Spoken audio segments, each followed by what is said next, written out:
said, no, burn it. No, I don't remember getting anything. I said either one of them. I just can't remember which one. Let me check. I'll check. So if I delete the deleted, That's permanent. So I'm I going to thought go you could pull that. I thought you could always access that. well, I can. I can go to backup and restore it. So we'll find it. If it's too difficult, I'll just check with somebody tomorrow and say, don't you remember I... Yes, everybody. It's a challenge. Sorry. Thanks, Dave.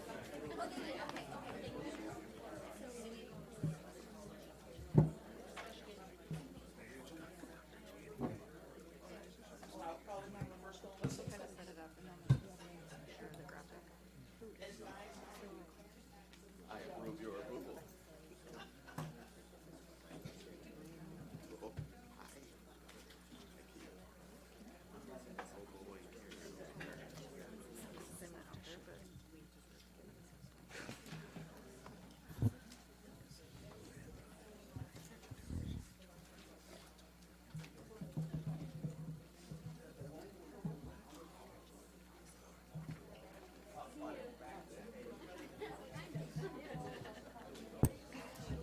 Here.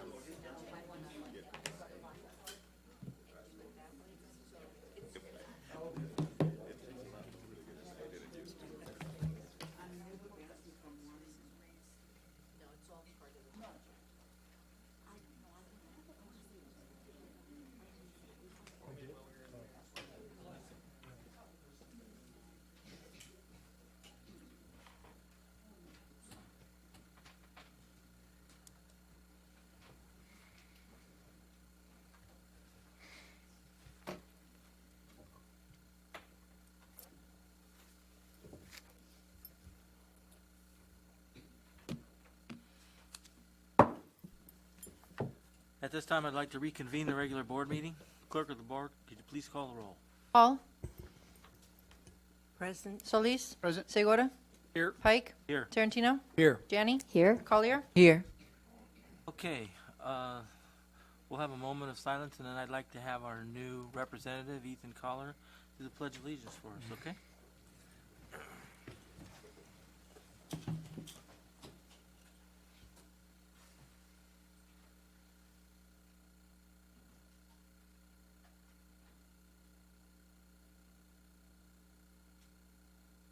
Please place your right hand over your heart.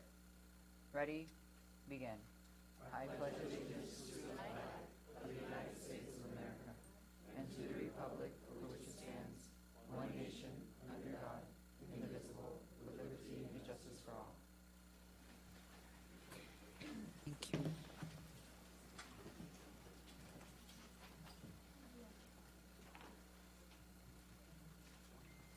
The board met in closed session pending this meeting to discuss the following issues: student expulsion, suspension, expulsions, reinstatement, Education Code Section 48916 to 48918, students identified by ID number.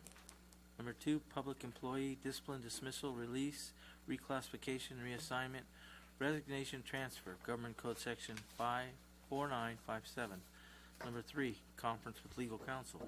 Anticipated litigation, paragraph 2 of subdivision D of Government Code Section 54956.9.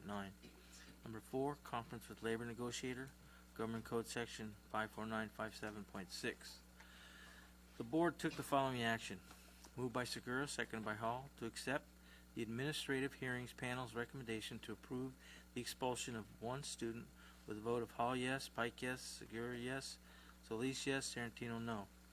Moved by Tarantino, seconded by Segura, to accept the Administrative Hearings Panel's recommendation to approve the expulsion of one student with a vote of Hall yes, Pike yes, Segura yes, Solis yes, Tarantino yes.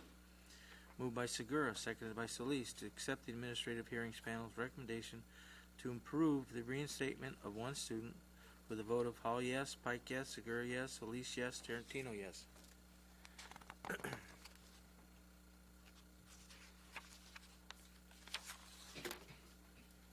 Moved by Solis, seconded by Segura, to accept the Administrative Hearings Panel's recommendation to approve the reinstatement of one student with a vote of Hall yes, Pike yes, Segura yes, Solis yes, Tarantino yes. Moved by Solis, seconded by Segura, to accept the Administrative Hearings Panel's recommendation to approve the reinstatement of one student with a vote of Hall yes, Pike yes, Segura yes, Solis yes, Tarantino yes. Moved by Tarantino, seconded by Solis, to approve the requests for a leave of absence for 2 certified employees with a vote of Hall yes, Pike yes, Segura yes, Solis yes, Tarantino yes.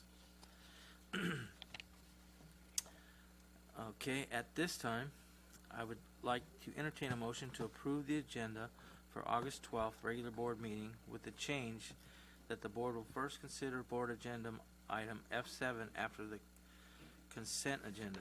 Do I have a motion? So moved. Second. Hall? Yes. Solis? Yes. Segura? Yes. Pike? Yes. Tarantino? Yes. Motion passes 5-0. Okay. We'll now have a message from our superintendent, Dr. Janney. Thank you, Mr. Pike. Welcome to our first August board meeting, everyone. And just for your information, our second August meeting will be held at Montgomery High School on August 26th. Most likely in their gymnasium, I think, right? Okay. So we have completed our first 3 weeks of the school year, and already we have staff and students' accomplishments to share. So let me share some of those with you. Several of our student wrestlers who qualify with Mexican and American dual citizenship competed in the National Olympiad hosted by Mexico.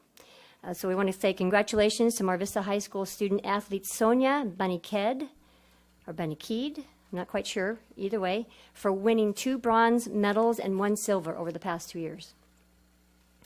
12 of our schools have hosted very successful back-to-school nights last week, or open houses, with another 12 hosting this week. This is a great opportunity to share the great things going on at each school with our families.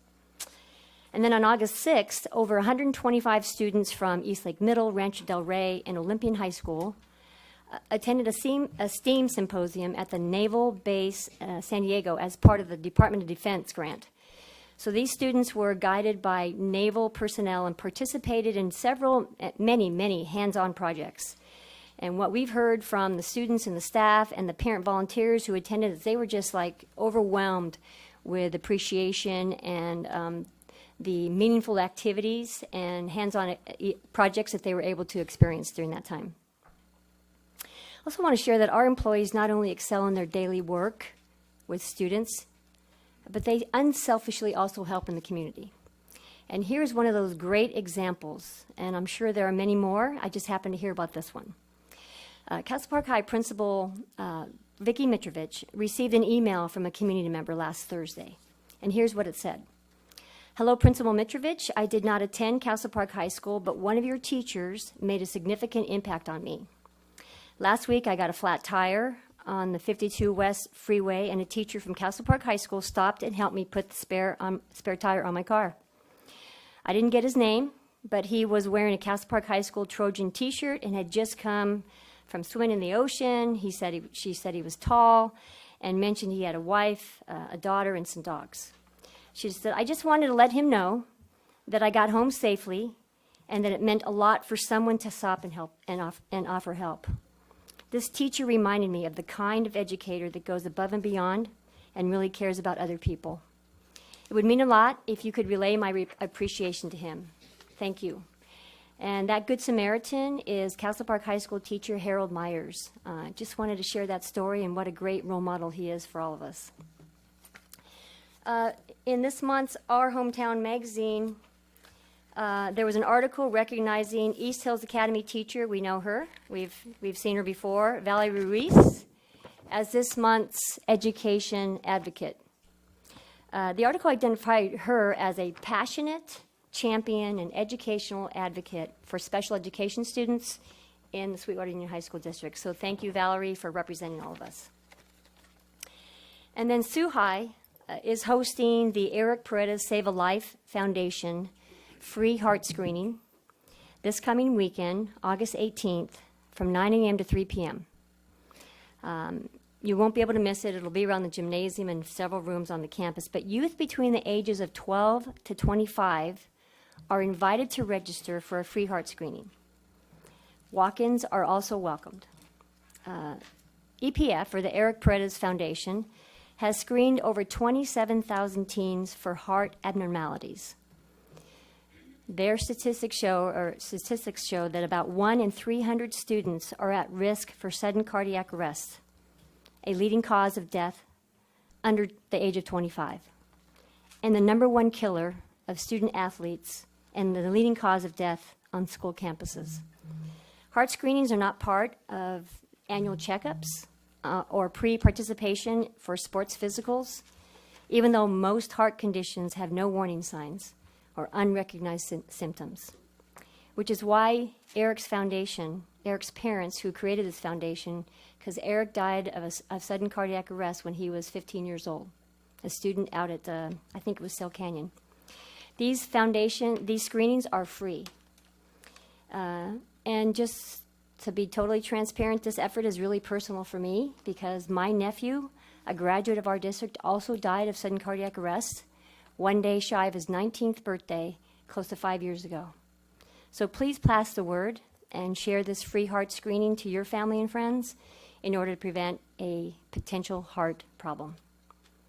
And then kudos to Joe Hines, District Athletic Coordinator, because over the weekend he organized and hosted our second annual all coaches meeting to provide professional development in the areas of mental health of athletes, revisions to concussion protocol, understanding appropriate boundaries with student athletes, our Sweetwater Union High School District Injury Clinic update, as well as athletic training information and other topics. We are one of the few, if only, districts in San Diego County that provides this kind of professional development for our on-site and walk-on coaches. I just want to thank the entire team for organizing Saturday's training. There were probably, I don't know, close to 800 or 900 coaches from our district there, and we really appreciate them being there. Last week I visited 2 schools on my listening communication tour. This week I will be visiting 3 sites. I do appreciate the time the staff took to come and share their comments, their ideas, and their suggestions thus far. I really invite and hope to see everyone when I visit your school. And as you know, each meeting I take time to acknowledge the hard work and many accomplishments of our students and staff in Sweetwater. This is very deliberate because this means that there is progress being made on a daily, a weekly, a monthly, and a yearly basis. And I want to acknowledge that work and success. With that said, I also want to say that I'm disappointed and frustrated that once again, the San Diego County Office of Education has taken a deficit model approach or perspective to the progress we have made over the past year and the work we are doing now. Yes, absolutely. Last year, we were in fiscal distress. We admitted we were in distress when we reported it to the San Diego County Office of Education in September, almost a year ago, and we took steps daily, weekly, monthly, and annually to right that course, to make adjustments, to move from negative to the positive. In regards to our relationship with SDCOE, we have taken the high road at all times, doing our best to keep the disagreements we have with the county staff about their decisions and actions only between our 2 agencies and not publicized with the media. Unfortunately, this agreement was not mutually agreed upon, and as a result, we've taken a number of hits publicly from SDCOE, whose role we believe is to be one of support and not obstruction. One question I have is San Diego County Office of Education acting congruent with both the spirit and the letter of AB 1200? For those of you who don't know, according to the FCMAT website, AB 1200 is a statewide plan for county offices of education and school districts to work together at the local level to improve fiscal procedures, standards, and accountability. From our perspective, the county has not been working with us, but rather continually move the goalposts as we work to comply with their requests. What is the motivation of the county office to continually put Sweetwater on display in a negative light, even when not warranted. I believe it's important that our staff and community understand our perspective. So let me give the most recent example of the headline of the article on the front page of the UT on August 9th. It read this: County rejects district school budget, with the subtitle, Office of Education, Sweetwater plan not accurate by millions. That statement is not an accurate picture of our adopted budget. Since February, Dr. Salkeld and I have been meeting with San Diego County Office of Education staff on a weekly basis to discuss topics such as fiscal accountability, retirement or the SERP savings, cash management and cash flow, cash borrowing, budget interim reports, budget development, projections and solutions, the FICMAT 139 extraordinary audit, the County of San Diego Treasurer's loan, and our current and future finance system. In addition, Dr. Mark Scavarna, who was appointed as our fiscal advisor by SDCOE and whose role is to report back to the county on whether he thinks the district is making sound financial decisions, has also been included in these dialogues. It was at the August 7th meeting, just last Wednesday, when SDCOE Deputy Superintendent Mike Simonson said he was going to send us a letter later that day stating our 2019-20 adopted budget is now disapproved. We were stunned. We were stunned that the county, who says they are working with us, would inform us at noon we would receive a letter disapproving our budget that same day. We asked to have more dialogue regarding the contents. We were advised that the discussion would be held after we received the letter. We also asked, why would SDCOE make this premature decision when we had not finished closing our 2018-19 financial books and completed our unaudited actuals? But within 24 hours of receiving the letter, there were 2 published articles about the contents of the letter without the opportunity to discuss as promised by SDCOE. SDCOE's recent letter contains assumptions, suppositions, and hyperbole about our budget that are not confirmed. Let me say that again. There are assumptions, there are suppositions, and there are hyperbole about our budget that are not confirmed in that letter. Examples of this in the letter include, in quotes, the 2019-20 adopted budget appear to be understated. Or, in quotes, entries totaling $39.9 million that appear to have been intentionally left out of the initial document. This letter discounts and discredits any and all progress we have made over the past year, as well as the individuals working on our fiscal recovery plan. We continue to stand by our balanced budget with noted solutions, believing that they are reasonable and attainable. As you've heard from Dr. Salkeld, district budgets are a point in time based upon the best information we have at each stage of the budget development. That means that there are projections constantly, and they constantly change with updated information. The statements in the letter from SDCOE, we believe, were made to convince our staff and community that our adopted budget is deliberately not telling the truth about our fiscal reality, simply because San Diego County Office of Education does not agree with our solutions nor our projections. Well, what is the truth? The truth is, we have hardly had time to take a breath over the past year working to improve our fiscal accountability and fiscal stability. The truth is, we have taken our responsibility very seriously. The truth is, we listened to our staff and community and took the action to write the course with the least disruption to students. The truth is, we are not in crisis right now. Do we still have work to do? Absolutely. But we are not in crisis right now. And finally, the truth is we have a list of accomplishments that demonstrated this progress that we have made, that we have all contributed and made, that helped us move forward as a district. Now I'm going to share some of those accomplishments with you right now. Even with the fiscal distress that we were experiencing last year, we did not lay off one single permanent employee in our entire district. That's about 2,000 employees. We're the largest employer in the South County. This board, we're extremely proud of that. Because we experienced declining enrollment, we needed to reduce or right-size our staff. We knew that. The county office wanted us to lay off our staff. Our belief is to keep our employees and to look for alternatives. Our alternative last year, mainly the biggest alternative we had was a supplemental early retirement plan, the SERP.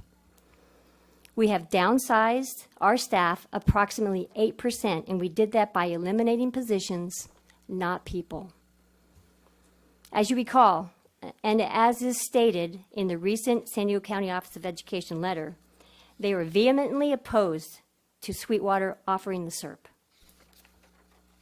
Here are the numbers that can be found in our PeopleSoft payroll reports, for which SDCOE also has access themselves to view. Since December, we saved $10.5 million in cash flow from our general fund and just over $12 million in all funds due to the SERP alone. None of those savings would have been possible if we had taken the advice of San Diego County Office of Education to lay off staff. We had 336 eligible employees who voluntarily resigned or retired, all from the upper end of the salary schedule. And that prevented us from laying off more than 400 employees from the lower end of our salary schedules, our newer employees. We would have had to lay off that many at least to get the same cost savings.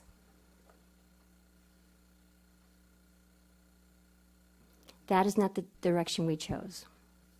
We created a position control committee this past year that met and continues to meet regularly to determine whether a position is needed and actually in the budget before it is approved. The board approved a position control analyst job whose main responsibility is to be the hub between HR, payroll, and finance. And that employee is in place now and making a valuable contribution in this new role. We are still holding collaborative conversations with our labor partners, and our plan is to continue that practice. On top of the daily work required of all of our staff last year in that fiscal distress, we still compiled thousands of documents for various external reviews, public record requests, and other requests from the county office. We heard what the community said, and we stopped borrowing from Fund 49, the Melrose Fund. We, and most districts like us up and down the state, still have a need to borrow. But as of July, we are now borrowing from the county treasurer. School sites and and district departments meet regularly to discuss budgets and personnel allocations to ensure that we're all speaking the same language and that we understand the expectations.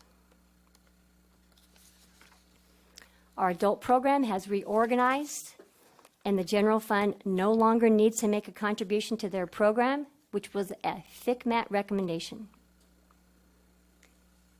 And this alone is, I think, an amazing accomplishment. Because of the SERP, over 70 of our classified employees now have been promoted within our district to new positions opened up because of the people who left.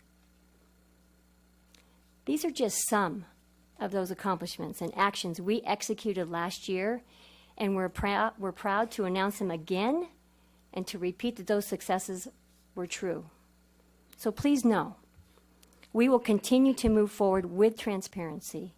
We not only have the skill to continue making improvements here in Sweetwater with our fiscal stability, but we have the will to make it happen. Thank you for listening. Thank you, Dr. Danning. We'll now have a report from our Student Board Representative, Ethan Collier. Good evening, everybody. So I just wanted to take a moment really quickly and just say I am currently working alongside Dr. Mariana Gomez to catalog all the ASB presidents within the school district in order to start scheduling meetings with them. I'm very proud to announce that instead of a student advisory role that the President's Council will serve, we will be shifting it to a professional development role with curriculum from the California Association of Student Councils, a nonprofit, student-led, student-ran nonprofit organization that is based in the state capital. And I'm proud to help facilitate this alongside the alternate student board member, Milano Rodriguez, who is a junior at Olympian High School. And I just wanted to take a moment really quickly to talk about a student at my school who should be recognized. Jonathan Eppert is a junior at Hilltop High School who is a figure amongst his peers.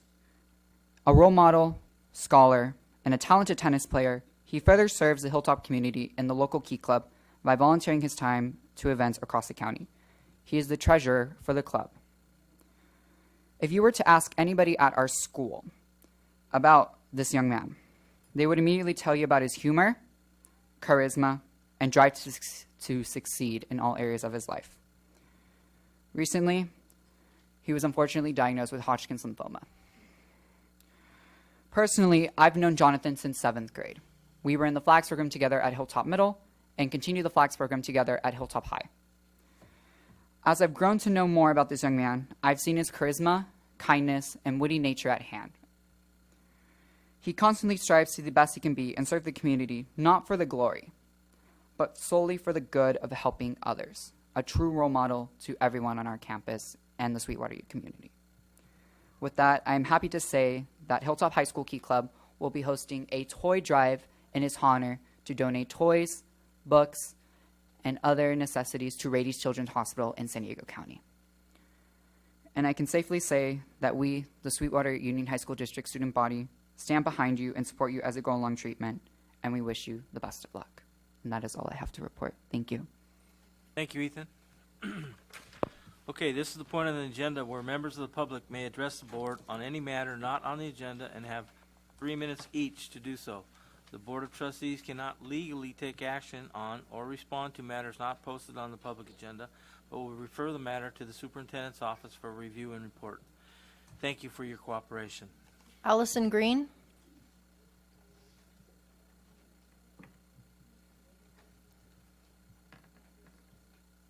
Hello.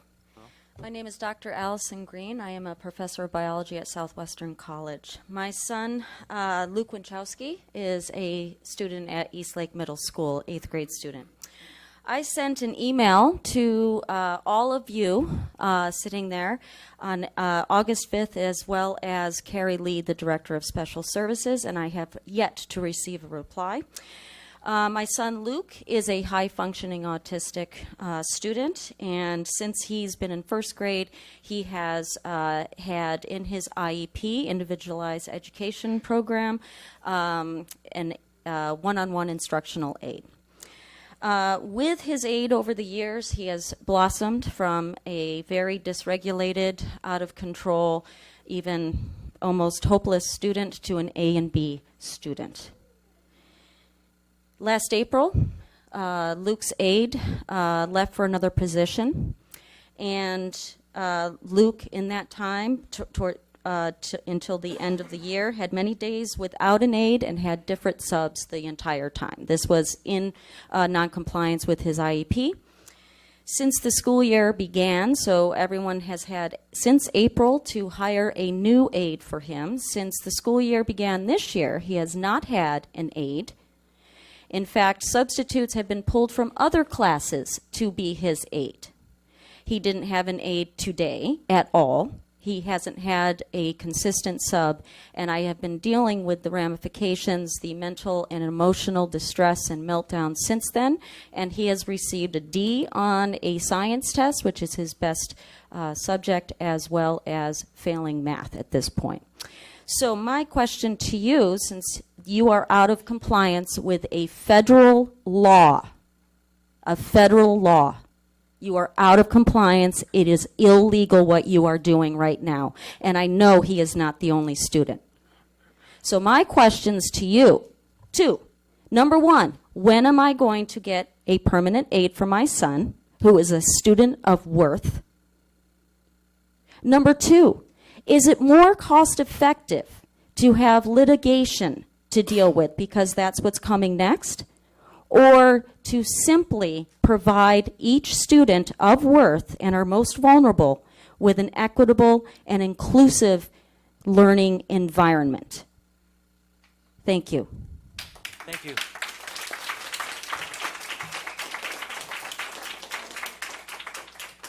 Otto? Good evening. Dr. Janney, I'm glad you had your comments because I actually sent an email to the San Diego County Board of Education today. And I printed it and I'd like to read it to you. To everyone concerned, I just read the article that was printed in the Union Tribune. However, I have to question the San Diego County Board of Education. Why was this letter released to the press before Sweetwater Union High School District had the opportunity to reply? The letter is dated August 7th, and the article was done on August 8th. I think by now you know that Mrs. Cheers and myself have been holding the district's feet to the fire for over 11 years without any help from the San Diego County Board of Ed. Or you haven't held anybody accountable, especially from the past, which is where these problems are stemming from. Why have there not been any public reports from your supposed financial advisor that you appointed to the district, given to the Board of Trustees and to the public? Rumor has it that he's been absent at the district, so you may want to check his contract and hours billed. Have you given the district, besides the loan opportunity, any other ideas on how to help them? There is a lot of political things going on between both the district and the county on the backs of the students of Sweetwater Union High School District, and I can honestly tell you that it is not appreciated nor wanted. Heed this email as a warning to keep politics and agendas out of the issue because it will come back to haunt whoever is involved. We need to put the students first, not personal agendas. Our students are suffering with the budget cuts, bus routes, SPED, and nobody is advocating for them. Maybe the San Diego Board of Ed and the Sweetwater Union High School District Board should look at how much money we've paid in lawsuit settlements over the years. We pay millions of dollars because jobs are not being performed as they should be. We are ruining the fundamental reason schools are out there, and that is for our students. Everyone has lost sight of this and are only focused on cutting even more from their dismal education dollars. The county has known for years, and I mean years, because I have told them about the extreme borrowing from Mello, and they've always stayed quiet. The district has continued to borrow from Mello to the point where it got out of hand. Have there been any audits on the Mello Fund? In all honesty, it does not take a mathematician to have known that the district was headed for disaster. And my question to the county is, why wasn't it picked up by your staff? I urge you to stop the pettiness and start putting the students in this district first. Now, as for this board, the Sweetwater Union High School District Board, I hope you get all of your acts together because this district is sinking under your watch. In Board Bylaw 9005, you are required to keep learning and achievement for all students as your primary focus, which is not happening. Thank you. Thank you. John Borja.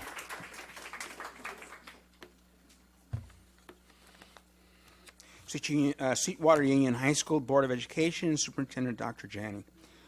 I am concerned that the children who reside in San Ysidro and who are enrolled or intend to be enrolled at San Ysidro High and other SUHSD schools will be greatly hindered by a reduction, suspension, or a complete termination of school bus routes. The following are reasons to continue bus service to the children of San Ysidro. San Ysidro is geographically isolated from other nearby communities. Number two, San Ysidro's children come from a very low-income demographic. Using the family car, if there is one, to shuttle a child to school would negatively impact the family budget and impinge on family schedule for job-related transportation. Number three, Providing bus service will help to comply with the City of San Diego initiatives to reduce the carbon footprint, far fewer cars on the road. San Ysidro is a community of San Diego. Number 4, walking to school is an alternative, but Otay Mesa Road is a winding, very steep grade. Much of the road is poorly lighted, and walking would assist predators, making the children highly vulnerable to the criminal element. Walking to school from Las Americas Willow School neighborhood would be 3.5 miles.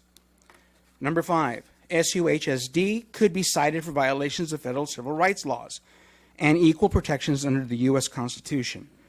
Number 6, the SUHSD website indicates that more than 5 times greater the bus closures rates in San Ysidro as compared to other SUSD communities. There is no other way to conclude that SUHSD is discriminating against the children of San Ysidro.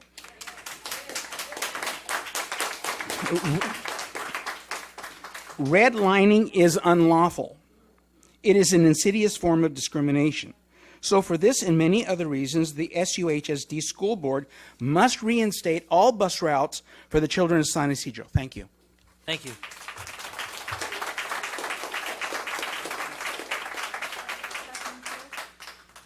Chairs.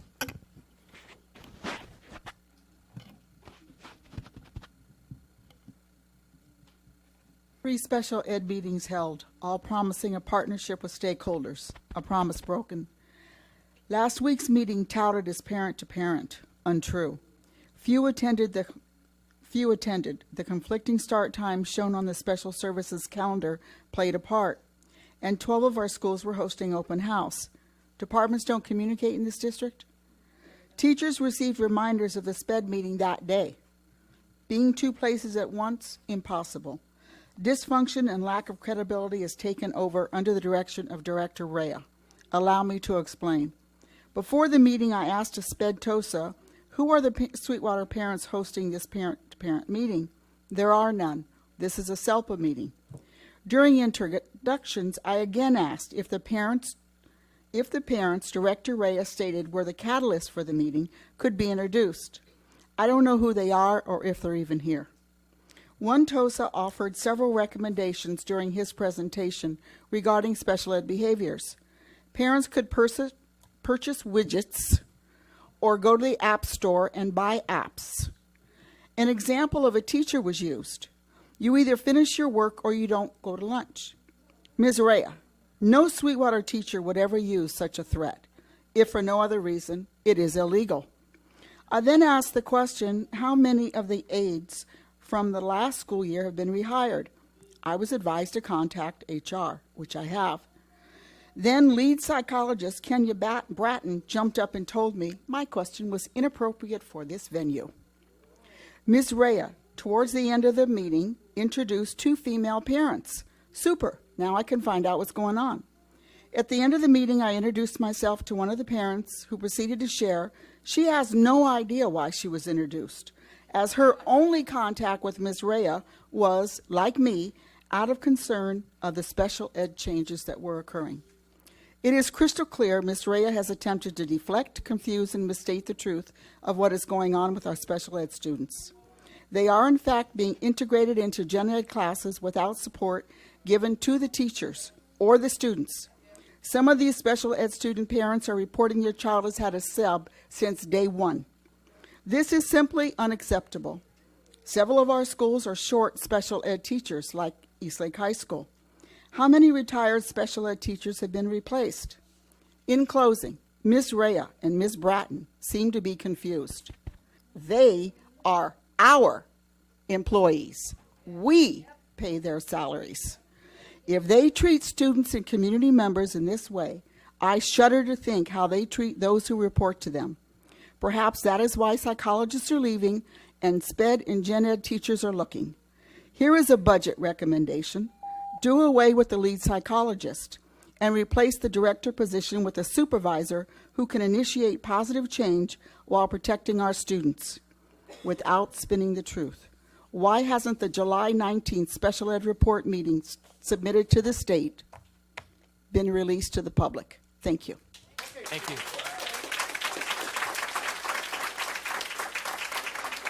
Emma Romero.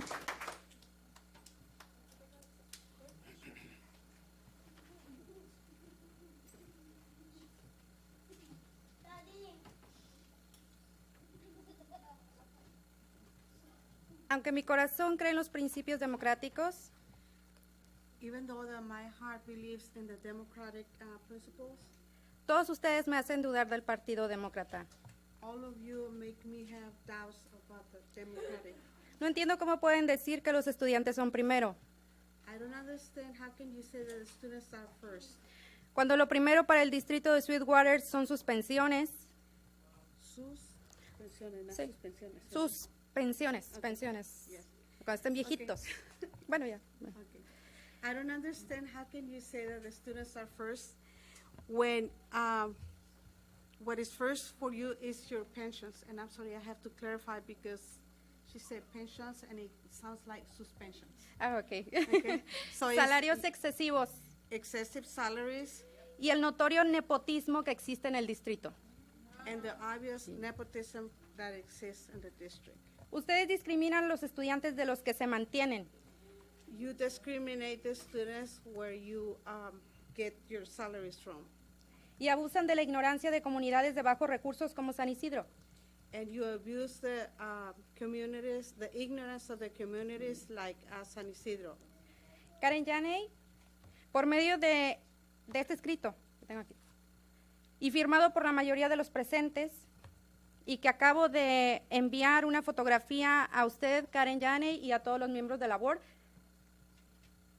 Okay, through this statement that is signed by the majority of the presents, I just acabo de enviar una fotografía. a todos ellos. sent a photograph to all of you. Les solicitamos la nulidad de la revisión a la regulación administrativa 3541. We request the nullification of the revision of the Administrative Regulation 3541. Vigente desde el 12 de marzo del 2012 a la fecha. In effect, from March 12, 2012 to current date. En donde se aumentó el millaje para poder calificar para el transporte escolar, Where they raised the mileage to qualify for the bus transportation de forma discriminatoria in a discriminatory way y sin tomar en consideración la ubicación, and without taking into consideration the location, la distancia, the distance, la colindancia con la frontera con México and the border with Mexico, y el bajo nivel socioeconómico de los estudiantes que viven en San Isidro. and the low income, socioeconomic low income of the students that live in San Isidro. Hablamos de un reglamento, We talk about rules, pero por encima de él se encuentran los derechos humanos, but above that are the human rights que tienen todos los estudiantes that all students have a recibir las condiciones equitativas to receive equitable conditions para asistir a la escuela. to attend school. Antes de continuar, Before I continue, la realidad, Yaney, escuché que dijo, habló mucho de verdad y de realidad. La realidad es que muchos padres no tienen para pagar un pase del MTS para sus hijos. reality is that many of the parents, they have no possibilities, so they have no money to buy the public transportation pass. La verdad es que más de 1,000 estudiantes están caminando más de 1 hora y media para asistir a San Isidro High School. The truth is that more than 1,000 students are walking more than 1.5 miles, 1.5 Una, 1.5 hours every day to attend school. me han dicho estudiantes, me han hecho saber estudiantes, ya no tenemos ganas de ir a la escuela de tanto caminar, señora Yaney. Many students have told me that they don't feel like going to school because of the walking distance that they have to do every day. Hay niños con ampollas, pero sé que no les importa porque ya lo saben, ya se los hemos hecho saber. I know that there are many students, their feet hurts, but I know that you don't care because you know this before. Así que no hablemos de verdades. So let's not talk about truth. porque no conocen las verdades de los estudiantes de San Isidro. Because you don't know the truth about students in San Isidro. Y les repito, And I repeat, los hombres no son malos, hacen cosas malas. men are not men. They do bad things. Y por encima de la ley se encuentra la justicia. And above the law, it's the justice. Karen Yaney y miembros de la board, Karen, Jenny, and members of the board, hagan lo justo y regresen los autobuses escolares a los estudiantes de San Isidro High do School. the Gracias. right thing and return the school buses to San Isidro.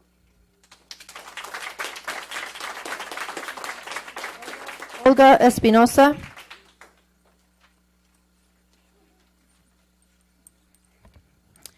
Hi, board members, superintendent. I disagree with you, superintendent. You said we have no crisis, and there is a crisis going on, especially in San Isidro. I'm here to tell you about the escalating problems due to the bus transportation. I find myself here today informing you how bad the bus transportation problem has been escalated to.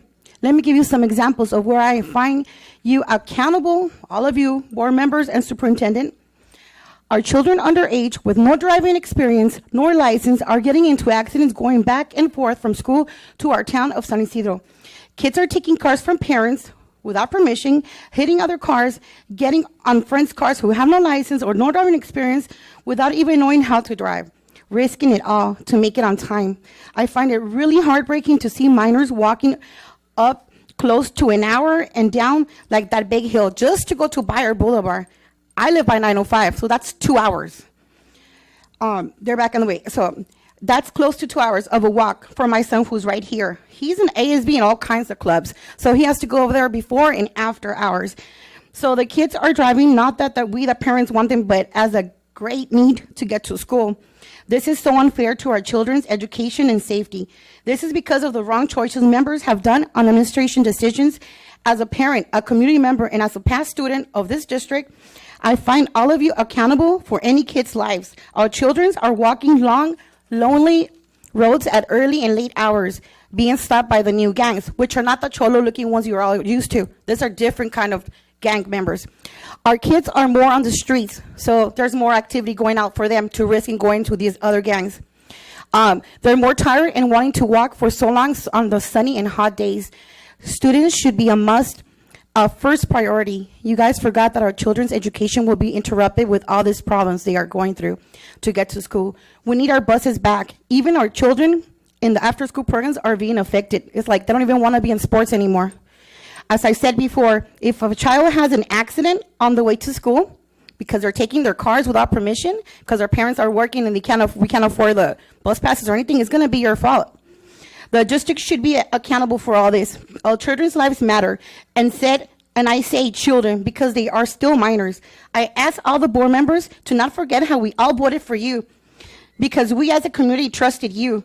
Make the right decisions. You are paying for trips to meetings, to all these, go meet other people. Forget about that for 1 year and bring the buses back. People who never call back or just answer the phone, they never answer the phone. And if you go to the office, they're on their cell phones. Even around here, you see them around. Come on, get with it. Our kids should be first. Start making changes within the district personnel. Remember, your students should be first, and safety is our priority. We need buses back ASAP. And I would like to see who can schedule an appointment because it seems everyone is always busy to answer the phone. As I'm adding, there's no benches going down the hill, and you see kids sitting in the sun. Some of them, you can see they're dehydrating, and there's nothing going up and down that hill after the long walks in the heat and the sun, as there's different animals who can attack our kids. Take in consideration all this. Thank you. Thank you. Tony Rodriguez.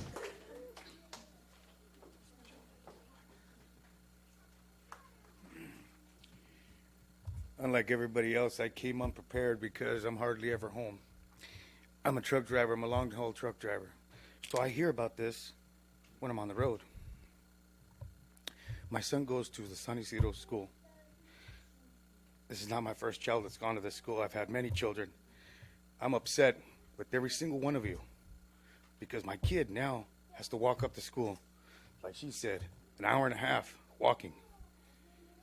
This is not right.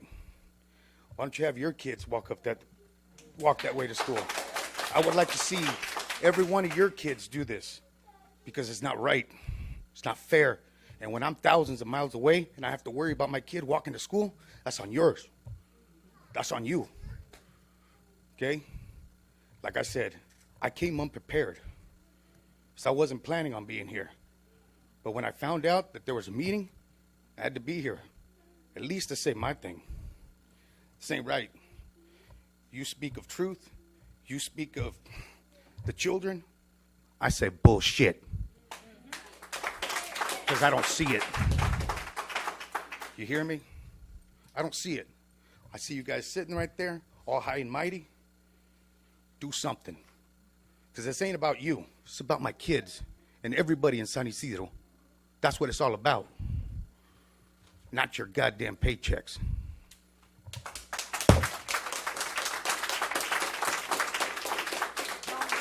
Tom Leet.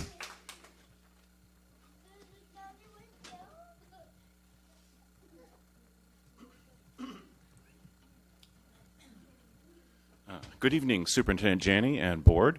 I'm here to discuss about the budget. And you have the view from above, and I'm going to give you the view from the weeds. I'm a teacher at Eastlake High School.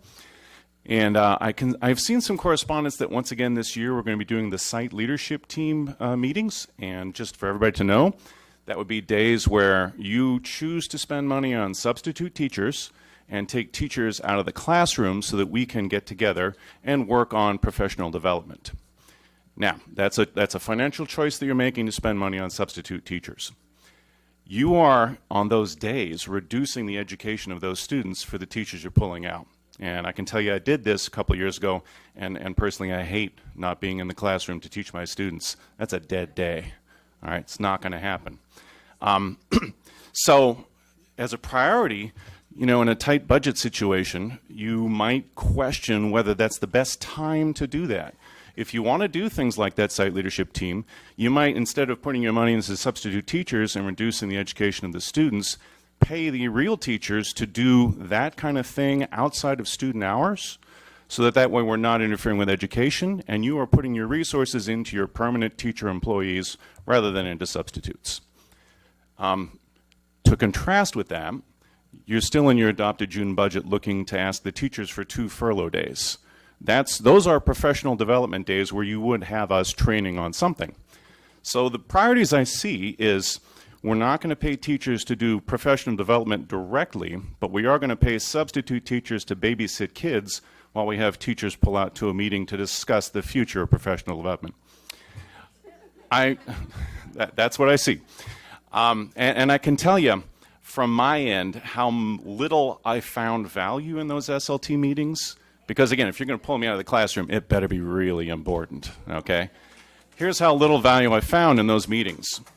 Last year, I resigned my position as an FAC member. That means I took $600 in pay and said, no, I don't need $600, just so I could not go to the SLT meetings, okay? So that's how little I found out of them. So please, reconsider the SLT meetings as being a part of the budget and hire a bus driver. Thank you.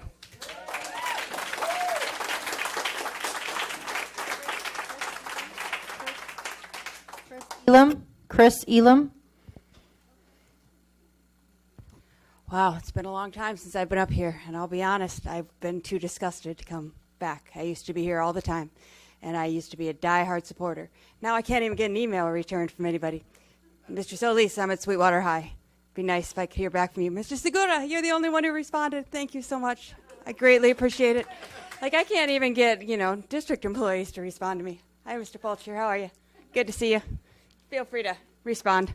Just hit the reply button. So anyway, I don't even know where to start. Crisis mode. We're not in crisis mode.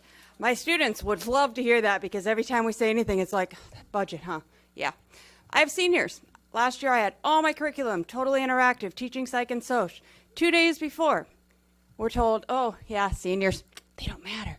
Now, again, I'm at Sweetwater, and as the San Ysidro folks are saying, our kids walk a long way, too. And again, we get screwed because we're the low-income schools, and no one cares because the parents won't be in your faces. So they don't have to worry. My kids cannot go home and use a computer. That's not an option for them. So I was like, okay, I'm going to make this work. We're going to get a cart. Oh, wait, all those laptops that Delica Zalda promised the media said we'd be getting, no, those don't exist. Those aren't at our sites. Oh, Sweetwater will be getting 170 to fill in to help the seniors. Where are those guys? Oh, no. Those they haven't even talked about where those will be. Those won't be coming out to sites anytime soon. I'm like, okay, I'll get a cart. We luckily have Title I funds, unlike some of the other schools. I'll use the cart. Oh, wait, but then if we do stuff online, they can't study because they don't have computers at home.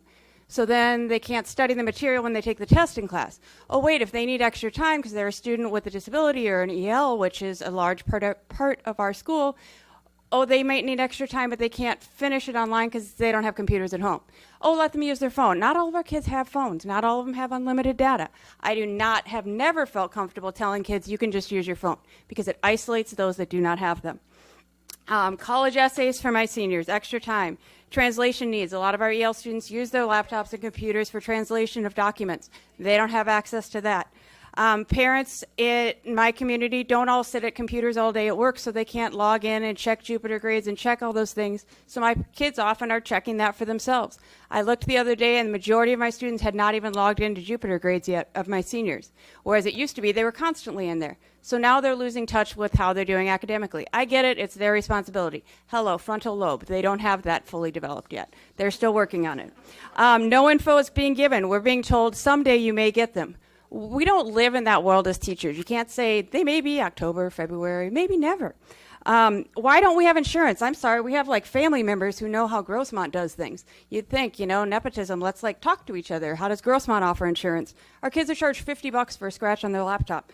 So that's an issue. I told the public we'd have them. Infinite campus comments. I'm just going to get to that. Can we respond? Because that's an ed code thing. I know nothing about the students sitting in front of me because you took away the infinite campus comments from me. So I'm sitting there blind with every single student. And we're an SEL focus this year. I don't know anything that I'm required to know by ed code. I don't know if restoratives met with them, a counselor. I don't know if they're homeless. I don't know anything about any student in my room in a complete legal violation. Which you guys know it's the law because you sued the state to get money to enforce that ed code. Just saying. Thank you.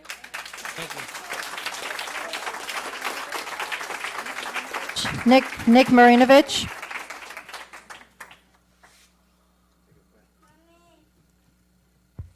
Good evening, President Pike, members of the board, Superintendent Janney. Both my long pants are at the cleaners. So.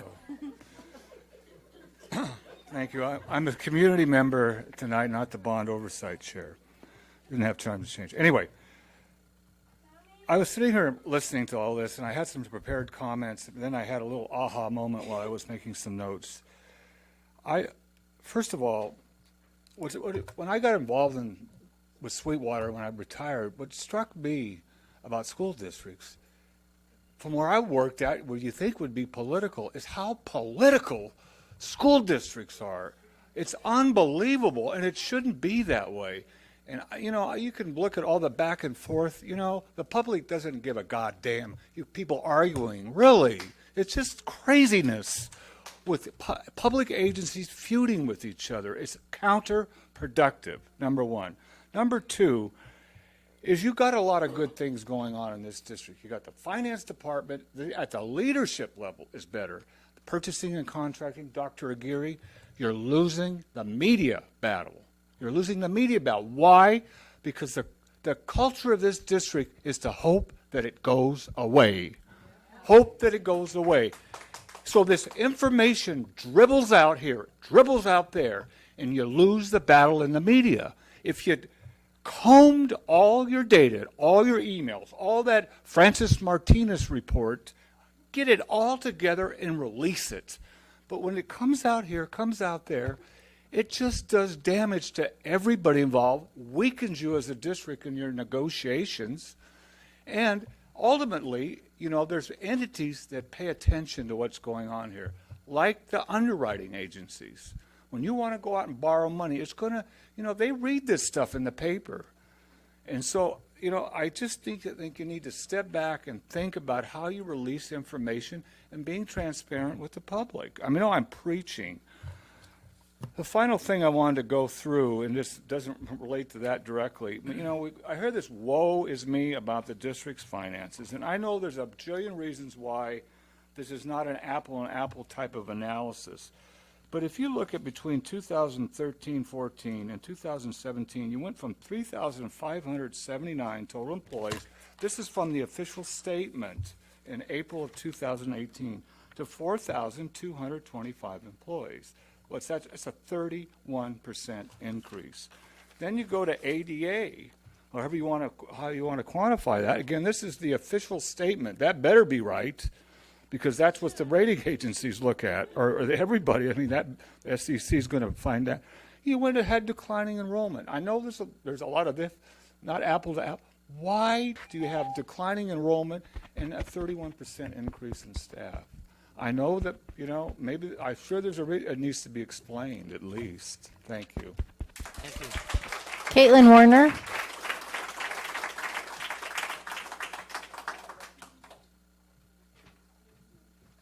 We're going to hand out an email that I sent to all of the board members, the superintendent, including the superintendent for the state of California.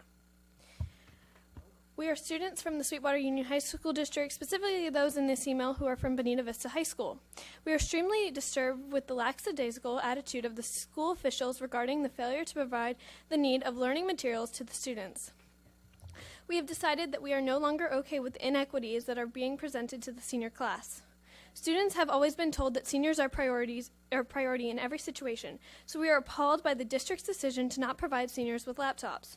The senior class is currently suffering due to the district's decision to not provide seniors with laptops. The senior class was told 3 days prior to school starting, so there was no way for many students and their families to compensate for the technology that was taken away that was and still is expected to be used in classes. We were told teachers, librarians, and administrators were only told 2 days before seniors, not giving much time to change the curriculums to compensate for the fact that seniors would not have access to laptops and the internet. Seniors who have personal laptops have tried to obtain the Wi-Fi code so that they have access to internet, but we have been told numerous times we must go through the district. We have been told the district will not give out the Wi-Fi code due to security reasons, causing students to use cellular data through their personal hotspots, which places a financial burden on the families. It is our belief that the district should provide the Wi-Fi code or a laptop to all seniors so that no family should have to suffer financially because of the district's decision to take laptops away from the students who need them the most. There are many seniors that do not have personal laptops that still need a laptop in order to complete classwork. Seniors need internet access for classes, FAFSA applications, scholarship applications, and most importantly, college applications. It is ultimately the responsibility of the district, through the taxpayers' dollars, to provide the students with the necessary materials to complete classwork and provide a positive learning atmosphere to prepare for the next level of our educational experience. We are not willing to have our parents financially suffer for the district's lack of fiscal responsibilities. The students should not suffer when it is the district's wrongdoings that have gotten us to this place. Families in every school within the Sweetwater Union High School District with seniors should not have to suffer financially for the failures of those who are supposed to look out for the students. Senior students and their parents will not allow this financial burden to be placed upon their families. Please consider how the district's decisions have impacted thousands of seniors and their families, and take the necessary steps to provide all seniors with the internet code or they are requesting, or a laptop.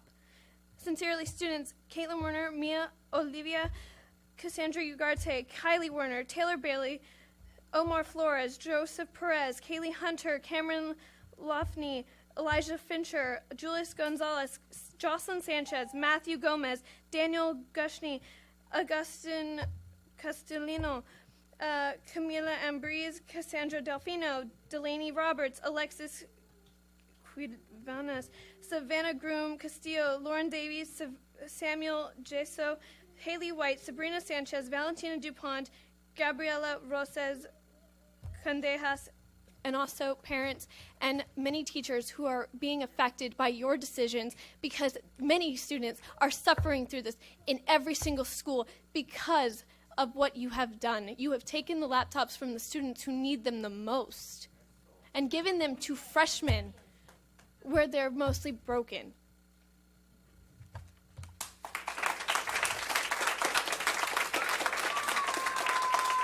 Cassandra Ugarte.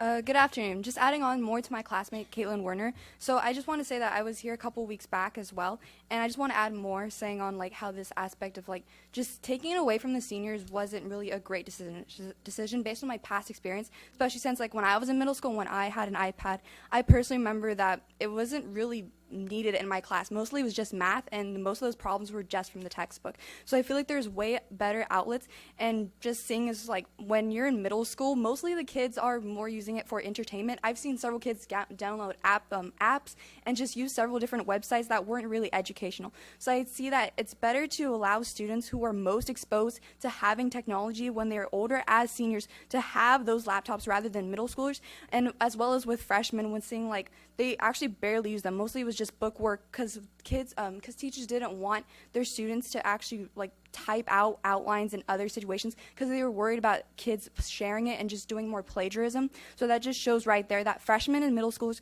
shouldn't have this technology. Going even further, iPads are more expensive than laptops in the long run. And seniors, seeing as we're doing more college research, and when I'm seeing now about how much more scholarships I need in order to pay to go to college, I want to have there more outlets in order for me to do that. And going further with like IB and AP classes, several of my teachers, once again like Mr. Lambert for AP Government, is telling me that we need like laptops to do technology, not to waste paper. And in fact, printing more paper is causing more use of the district resources. So it makes no sense to me whatsoever when we can have these laptops for students in AP and IB classes who are actually in need of it. In fact, right now, during school, when I don't have a laptop, I'm not able to type up essays and do other assignments that I could use to conserve time rather than doing it at home. So I recommend either please take away the iPads from the middle schoolers because they barely use them, or the freshmen by the end of this semester or some other outlet, and allow the students who just didn't actually do damage to the laptops to actually keep their laptops and not have to be punished in the long run compared to other students. Thank you. Thank you. Maria Hernandez.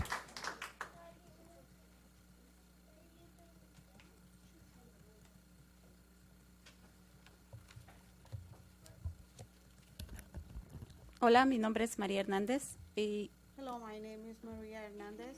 yo estoy aquí para hablarles de la salud de los estudiantes que están ya padeciendo. I'm here to speak to you regarding the students' health that they're suffering now. Por el peso tan enorme que están llevando diario. For the heavy weight that they're carrying every day. Hemos pesado las mochilas y aproximadamente pesan entre 30 libras. We have weighted the backpacks and it's approximate 30 pounds. En lo que llevan libros, laptops, aguas. Between laptops, books, and water. Es demasiado el tiempo que ellos caminan And it's a long time that they have to walk. Que ya muchos papás nos han dicho que traen dolor en la espalda, muchos de sus hijos. Students start suffering from back pain. Otros que les sale sangre de la nariz porque caminan tanto y con el calor tan intenso que hay. Some of them they start bleeding from their nose because walking under the hot weather and with the weight. Y como lo dijo una de mis compañeras, con ampollas en los pies. And like one of my the other moms mentioned it, also with blisters in their feet. También sobre mentalmente ellos ya no llegan cansados, sin ganas ya de estudiar porque mentally they arrive to school tired and they don't feel like studying. Y cuando llegan a la escuela tampoco quieren hacer tarea porque igual llegan igual de manera cansados. By the time they go back home, they don't want to do homework, they don't want to do anything because they arrive home really tired. Entonces varias mamás ya me han comentado, quiero saber, ¿ustedes van a ser los responsables de estos niños que están enfermándose? Are you going to be responsible for these students that they're getting sick? También nos hemos dado cuenta que los niños han dejado de ir a la escuela por lo mismo, ya no están yendo a la escuela porque no tienen medios de transporte, porque son personas que sus papás trabajan o most of these children, their parents work, o no tienen medio de transporte solamente. they have no transportation.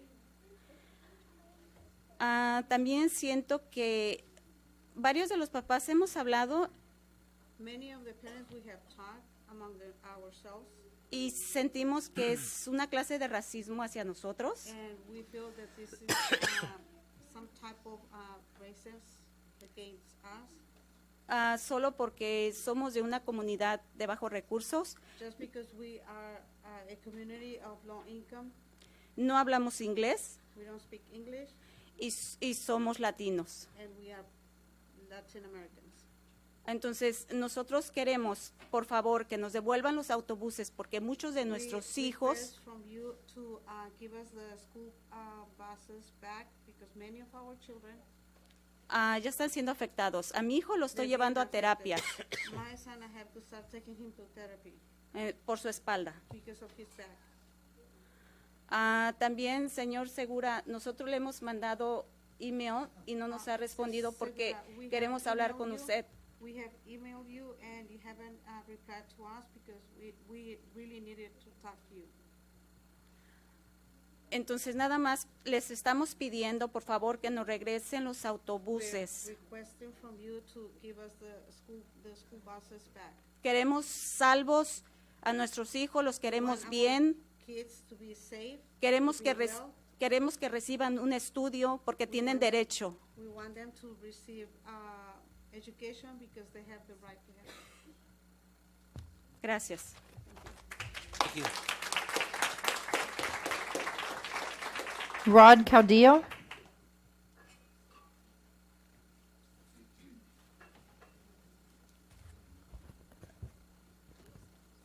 Thank you. I'm here tonight to talk about special education. So I disagree with the statement, Dr. Jani, with all due respect. I mean, special education, from what I'm seeing, is in a total meltdown, total chaos. It's something I've never seen in the last 10 years. So my first question is, what is going on with special education? Has the funds changed to special ed? Because it looks like to me that the money's been cut in half based on what I'm seeing. As far as, you know, classrooms right now, for example, my son's class, he doesn't even have a teacher. It's been 2 weeks. 3 weeks. Yeah. He has no teacher. We have no aid. We have aides in the class, but not an adequate amount of aides. Aides are calling in sick because they're fearing for their lives in the classroom. My son's classroom has been evacuated 3 times already in 2 weeks. The police departments had to come down because it's been unsafe. Children have been assaulted. Aides have been assaulted in the classroom. So what is going on? Where's the support that we need in these classrooms? How come we don't have teachers in the classrooms? The aides that are coming in, they're not properly credentialed. I mean, so, you know, we're putting our most vulnerable kids at risk.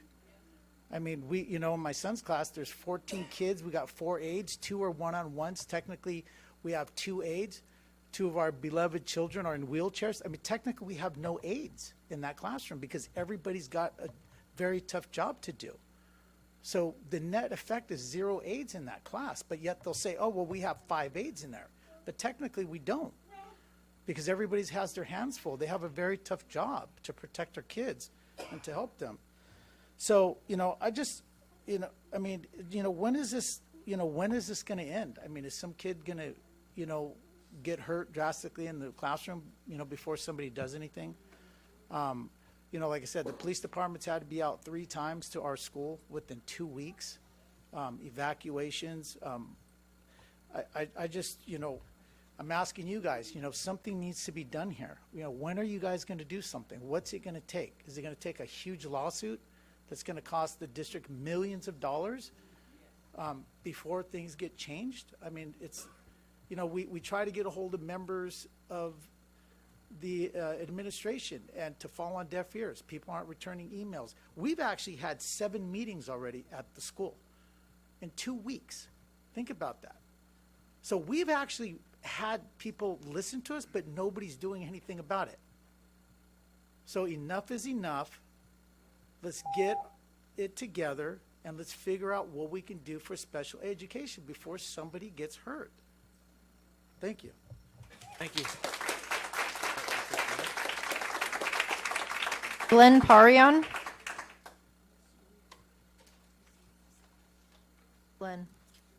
Glenn. Go ahead, sir. Yes. I'm sorry. Good evening, Superintendent and board members. My name is Glenn Perrion, and I have a daughter who attends Eastlake Special Ed. She is currently enrolled in moderate severe class. The concerns that I like to express and share with you tonight are safety and quality of my daughter's and her classmates' education.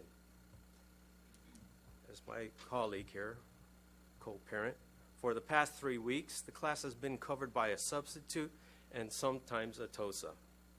I strongly believe that my child's IEP goals are not on the minds of the sub nor the TOSA. Is that fair to my daughter? She's nonverbal. How much longer will it take to get a qualified teacher in the classroom, one who will put my child's needs first? I feel that once a teacher is hired, it will take time to get to know her and the other students and get to know her and the other students' IEP goals. So much time is being wasted. It's all going on a month now, Dr. Janey. I'm really concerned about that, as well as the parents at Eastlake High School and the special ed. Lastly, safety has been a huge concern as well. Huge. I understand that Dr. Cook is trying the best to make the room safer, a safer learning environment. However, I'm still feeling that it's not completely resolved.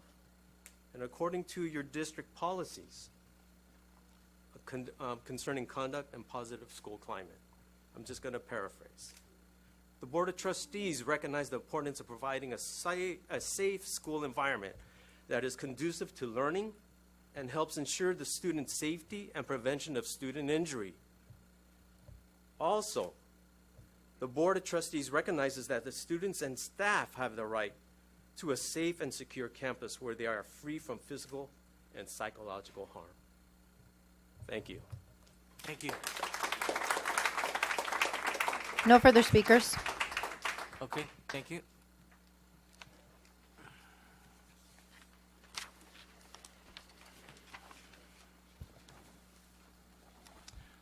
Clerk of the board, will you please read the items being pulled from the agenda? Yes, the following items are pulled. F3 by Mrs. Hall and staff. F4 by Mr. Tarantino. F7 by staff, Mr. Tarantino and the public. Item G3 by Mr. Tarantino. Item G5 by Mr. Tarantino. Item H1 by Mrs. Hall. Item H3 by Mr. Tarantino. Item H4 by the public. Item K2 by the public. Item K3 by Mr. Tarantino, staff, and the public. Item L3 by the public. Item M2 by Mr. Tarantino and the public. And item Q2 by Mr. Tarantino. Okay, thank you. Do I have a motion to approve the consent agenda? So moved. I'll make a second to that motion. Collier? Yes. Hall? Yes. Solis? Yes. Segura? Yes. Pike? Yes. Tarantino? Yes. Motion passes 5-0. Okay, you want to start with F3? We want to start with F7. F7, yeah, that's right, F7. Dr. Jenny? Can we put up that graphic, please?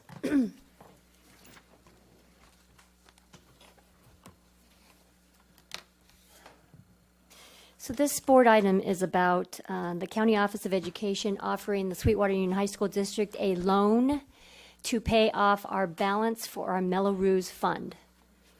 This is not money that would go into the general fund. This is money that would go towards paying off that balance from the 2018-19 school year. I'm going to have Dr. Salkeld talk about this graphic and talk about what they are actually proposing from the county to Sweetwater. Thank you, Dr. Jenny. Good evening, President Pike and board members. So in regards to the memorandum of agreement that's included in the board packet and the agenda item, this particular graph highlights the county's proposal to the district regarding the $12 million that was outstanding as an obligation from the general fund to Fund 49, known as the Melrose, for cash flow needs. This was an information that I had shared with the board in prior months. And so what the county is proposing as a lender, in essence, to the district, and it's specifically to the general fund, as you can see there in the graph, they would provide monies out of their, they've identified from their capital funds, it's Fund 40, is where the proceeds would come from their end to the district and to the district's general fund as the borrower. The district's general fund would have to record this as a note payable upon receipt.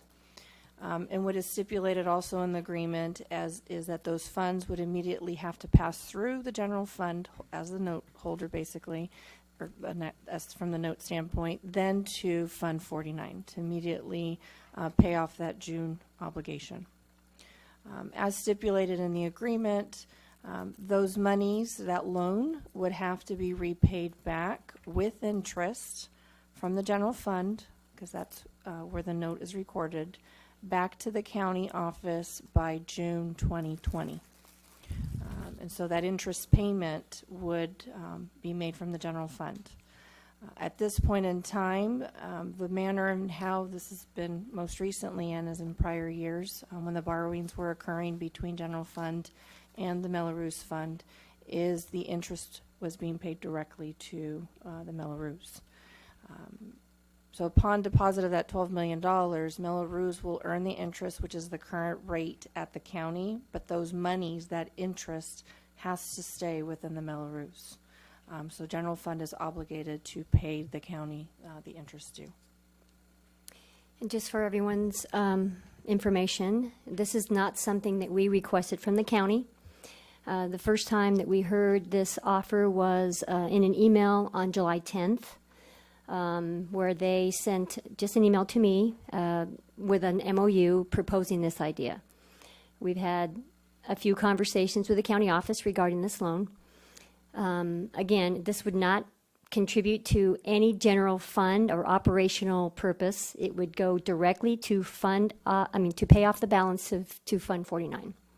So the question is, what people have been asking, why would our district pay interest to the county office when we would be paying back our own fund, the interest? That's one question. We did not seek out this loan from the county because, as has been shared by Dr. Salkeld at several occasions, starting with second interim, third interim, first reading of the budget, adopted budget, and final adopted budget, that there are plans in this year to pay back that fund completely by June of 2020. And so the money that will be repaid will be paid back with interest to Fund 49. Are there any questions? I have one speaker to this item. Do you want to take the speaker before board discussion? Sure. Nick Marinovich.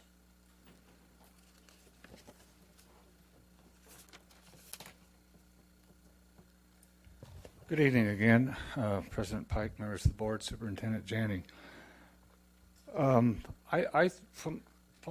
not quite afar, but somewhere in the middle, watching this cash flow situation. My professional impression is that Dr. Salkeld has a plan on how to gradually wean us from Melrose.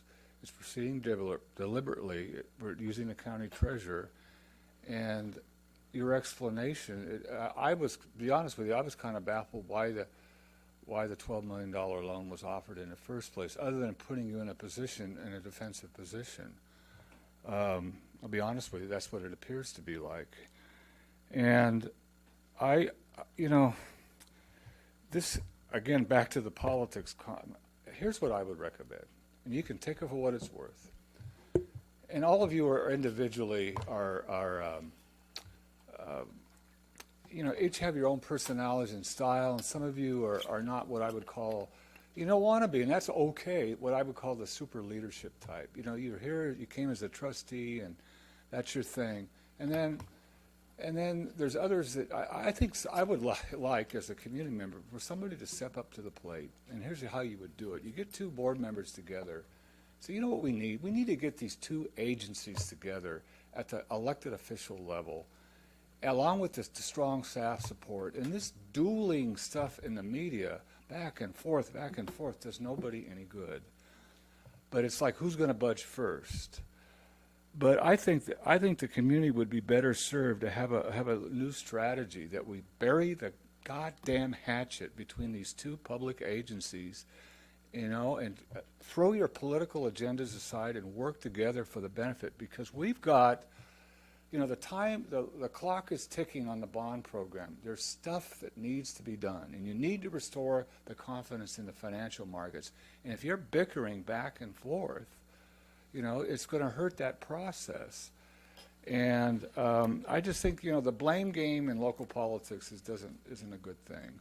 And so what I would recommend somehow, and it relates to this, because this is just, you know, think about it. I know, you know, it's easier said than done, given the history and everything, but I think, you know, it's an opportunity to show some real leadership here.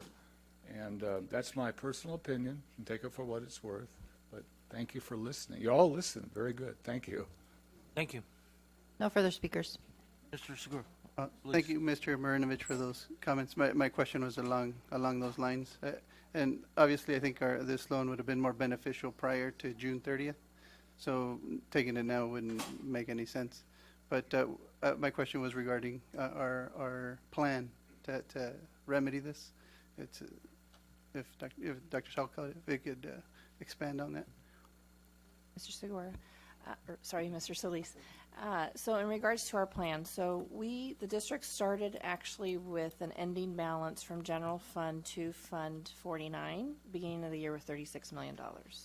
We've already made a significant effort to pay all of that prior year 17-18 balance. So that was made as a result of the retirement program that was put in place. So what was left was $12 million of current 18-19 cash flow needs. So as we've built the budget for next year, and as we looked at our cash flow requirements for 19-20, the plan is to have by June of 2020 this remaining $12 million paid off via the general fund. We are also planning, and as given the conversation we had with our fiscal financial advisor, Adam Bauer, who's here, as well as myself back in May, the plan is to shift away from Fund 49 and go to the county treasurer. So we've already accomplished that in the month of July and the month of August, where we've borrowed from the county treasurer directly. So we are starting to phase away from that, borrowing of Fund 49. This is the remaining balance, but our goal is to have it accomplished by the end of the year. Thank you. Any other questions? No? Mr. Tarantino. Thank you, President Pike. I beg the indulgence of my colleagues, but I have many questions related to this board item, and I'm going to ask them, knowing that our staff may not have the answers, but I do want them on the public record.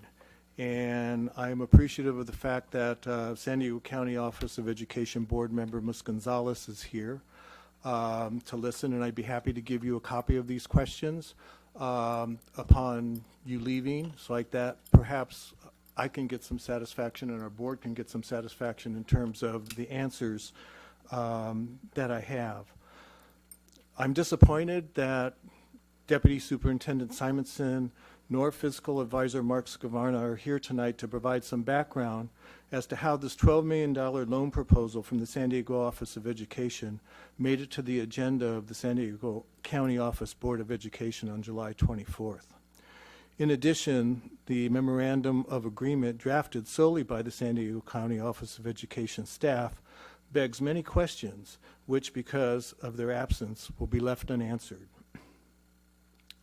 I have listened to the presentation made by the Deputy Superintendent Simonson and the subsequent discussion by San Diego County Office of Education board members. and would like to begin with some questions related to that presentation and the discussion. First and foremost, was our staff invited to be part of the presentation or to provide input into the San Diego County Office of Education Board agenda item related to the $12 million loan to our Fund 49?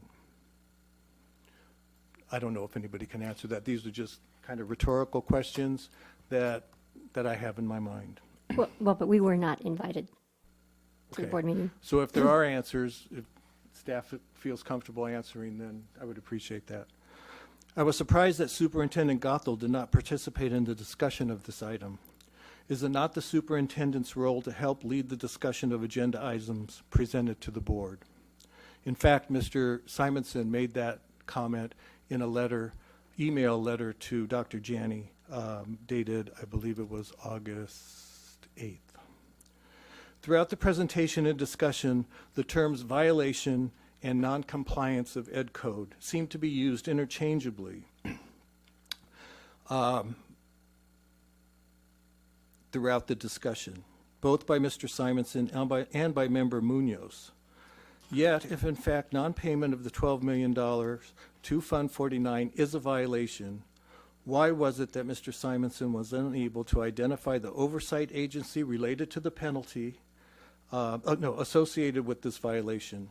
In fact, he mentioned in responses to questions related to the penalty asked by almost all board members on the San Diego County Education Board that he could not identify the implications or consequences of being in violation of this Ed Code provision, and only stated that sometimes the wheels of justice turn slowly. What does that mean exactly? Almost every member of the San Diego County Board made reference to our history of not paying back loans, I'm assuming made from interfund borrowing. Do we know what they are basing this statement on? Have we ever stated verbally or in writing that it is not a concern if we repay these loans?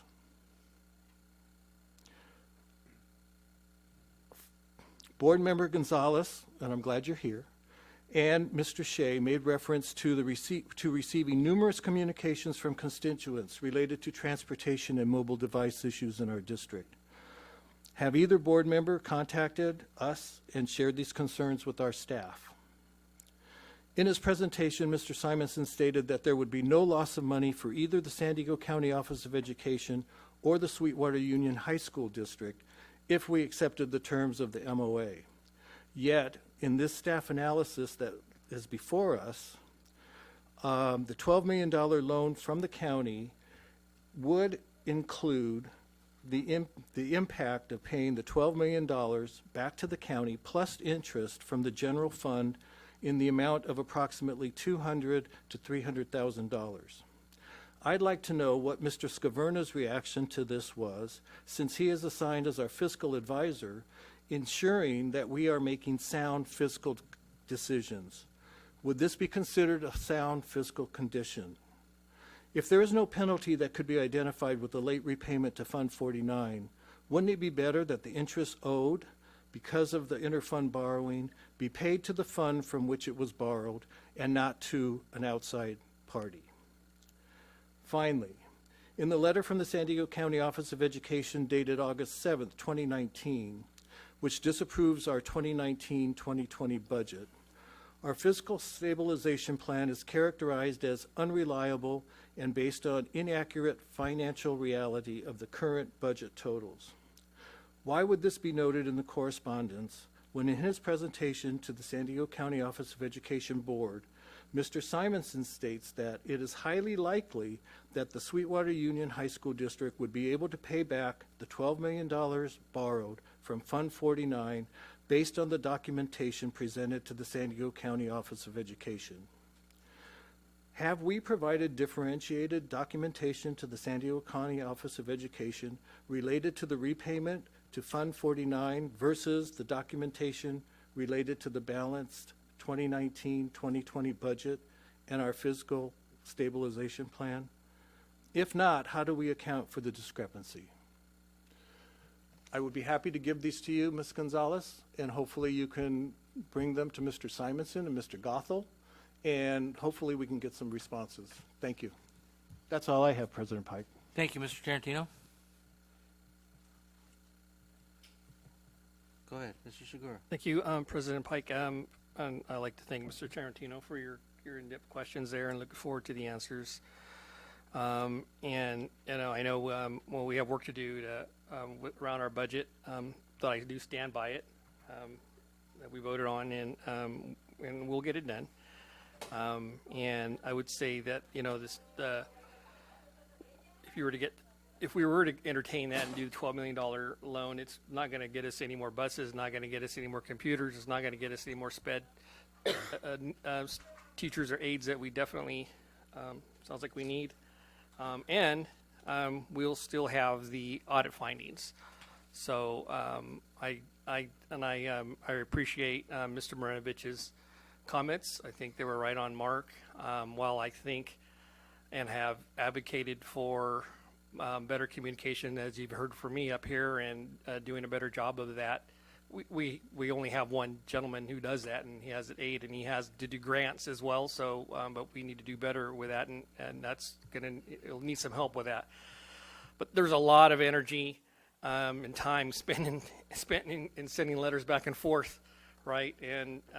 And while we need to do that, and I think we need to do better in sending letters out and communications to our students and our teachers and our community as a whole, we just really need to focus on the solution and keep working to do that, so that we could, just do better as overall to improve the education of our students and support them as needed.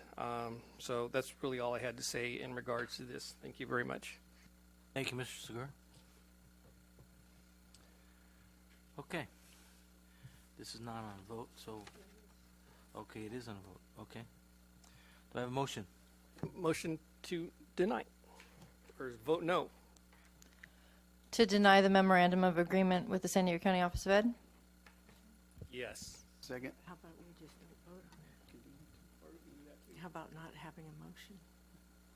Just let it die. The way the item's written, we need to have some action, whether it's for or against. We don't have to do anything.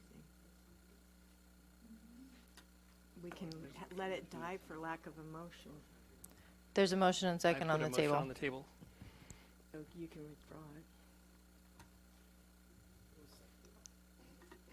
Okay, so we have a motion and a second. We have a motion and second on the table. Okay. Collier? I abstain. Yes. I abstain. Hall? Yes. Solis? Yes. Segura? Yes. Pike? Yes. Tarantino? Yes. Motion passes 5-0. Want to start with F3? Yes. Support communication.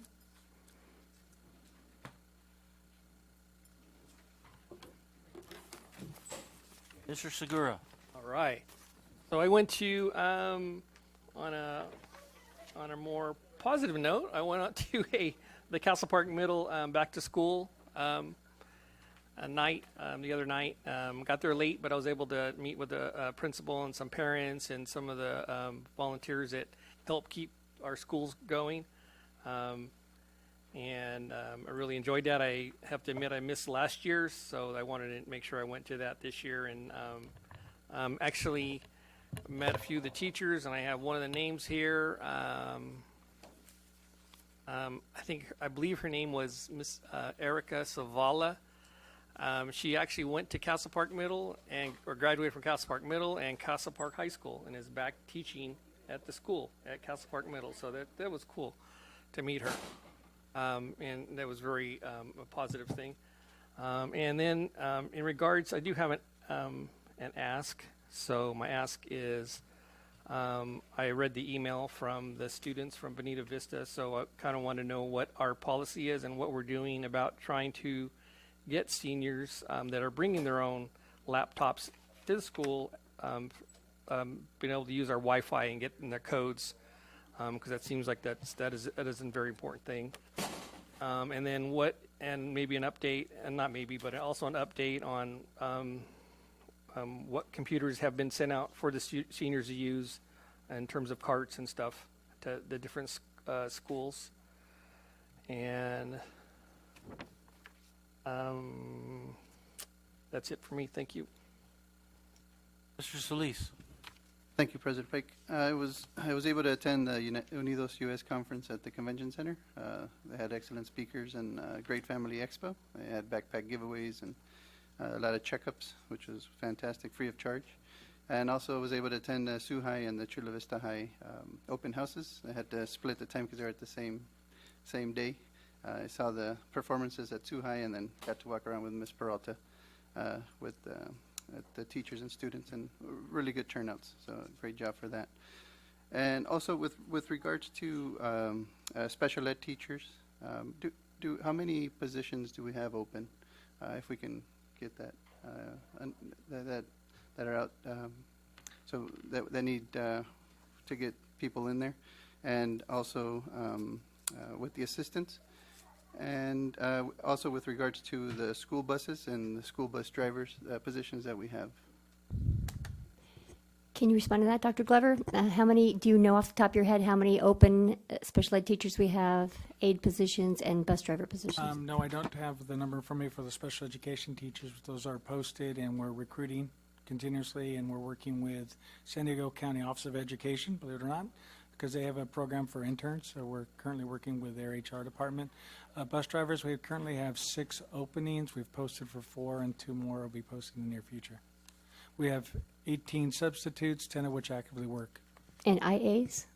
IAs, we've posted, we redeployed 11 aides during the first 2 weeks of school. We've posted for 11 more, and we're anticipating some more postings in the next week.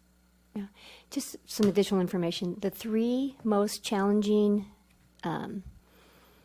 positions to fill in the school district up and down the state, not just ours, is math, science, and special education. And so we have several relationships with San Diego State, UCSD, National, Brandman, Point Loma University. Point Loma, for interns, because every year we're always having to hire interns because there aren't enough special education teachers with special education credentials. So that's something we constantly work on, and we have been doing that since before school opened. Thank you. Ms. Hall. Thank you, President Pike. And I want to say, first of all, I appreciate all the comments from our community members. I think many of them brought forward good points and concerns, and we do hear you. Like we said, I mean, like you've just heard, there are many vacancies on the crucial positions that would be filled and meet those many concerns. And I think staff is working to do that as quickly as possible, because we do know that there are vulnerable students in our community that need to have the proper instructional support to be safe, to be supported, to have the familiar. I know what it's like just for any student to have a teacher changeover. And so for a special ed student, it must be especially concerning.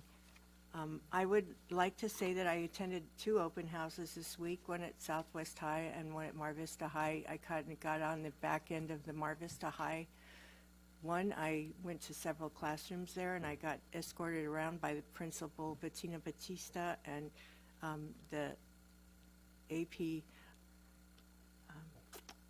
Neiman, Ms. Neiman, and they were really kind because they motored me around in the golf cart, which was really, I appreciated very much. And I visited several of the classrooms, and I have concerns about a couple of things that came to my attention during those visits that I'll share with Dr. Janney to look into. And at Southwest High, I was there for their opening ceremony. It was really well attended.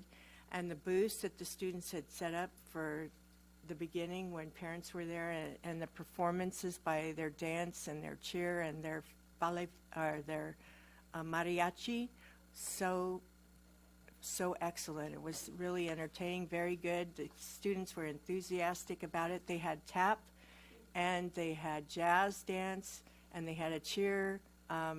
They performed a cheer as well, so they had all that. But on the student booth that led up to the gymnasium where they held their opening ceremony, there was Dr. Arias in the egg booth. They had their eco engineering booth on display, and they were selling their eggs, which the chickens are doing well, by the way. And I understand they're doing a good production for the cafeteria program. And they've actually had a young woman, and I apologize for not having written down her name. She's been volunteering as a help or during the days with these students and the program, really doing an excellent job with the egg hygiene and different pieces of that program, kind of addressing certain things. And one of the things they talked about was how they grind up the eggshells and use the eggshells as a feed to boost the production on those eggs. Feeding them back as a source of protein and calcium actually bumps up production of the eggs. So that is what you call a self-sustaining program. In many ways, it's actually very, organic. There isn't any, they're not using a lot of chemicals in the production of those eggs. They're just really, it's just really great. So I took home a dozen, and we've been enjoying them at home this week. The other thing I did, I forgot to mention that in all of the, in the tour I was being given by Bettina Batista and Ms. Neiman was of their new student center, which is an after-school center, but also it splits part of the room with it's a large, like, multiple section room. They have a parent center there for parents to meet, but they also have a student center for after school. It's called the PIER, P-I-E-R, which is people involved in enrichment and recreation. That also is part of their assets program. They have really been having it well attended after school by students who are eager to participate. They'll be doing cooking. They have wrestling club, basketball development 101. They have folklorico, yarn claps, rock painting, robotics. They also have Filipino dance and a multiple. Those are just some of the offerings they're doing at this at the student center at Mar Vista High. So kudos to them. I also wanted to give a small report back on the Sweetwater, on our Audit Finance Subcommittee meeting that we held on Thursday, July 25th. We had 4 takeaways. We welcomed our 2 new community members. Daniel Gudkowski who had served previously on the CBOC, is now part of our audit subcommittee, along with Jerome Torres, a resident, I believe, of National City, both with deep backgrounds in education, educational fiscal services and management. So they've really brought some good eyes to that committee. For the takeaways we reviewed the minutes from the prior meeting, and we had an update from our external auditor, Crow.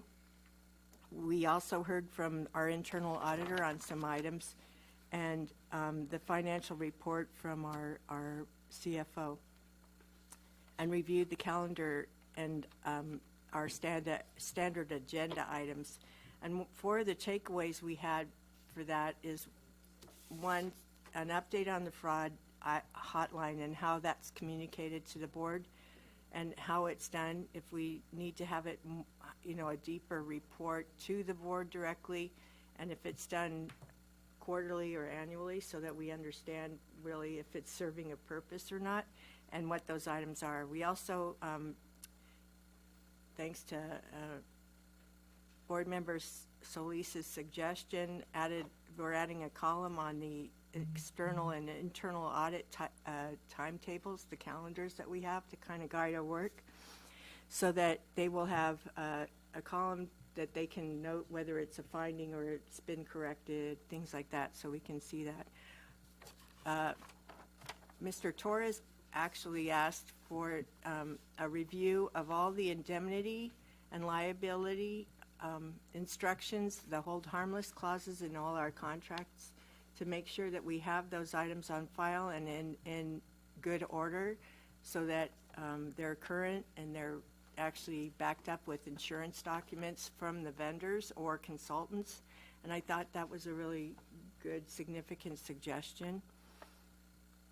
The other item we had was to have the, since the internal audit is a direct report to the board, we need to have a process to which they bring their reports to the board, and how often that happens. And we haven't really discussed that as a board, but I think the recommendation that we would have it every other month, a direct report to the board, not through a Friday update, because some of that items may be something of confidential,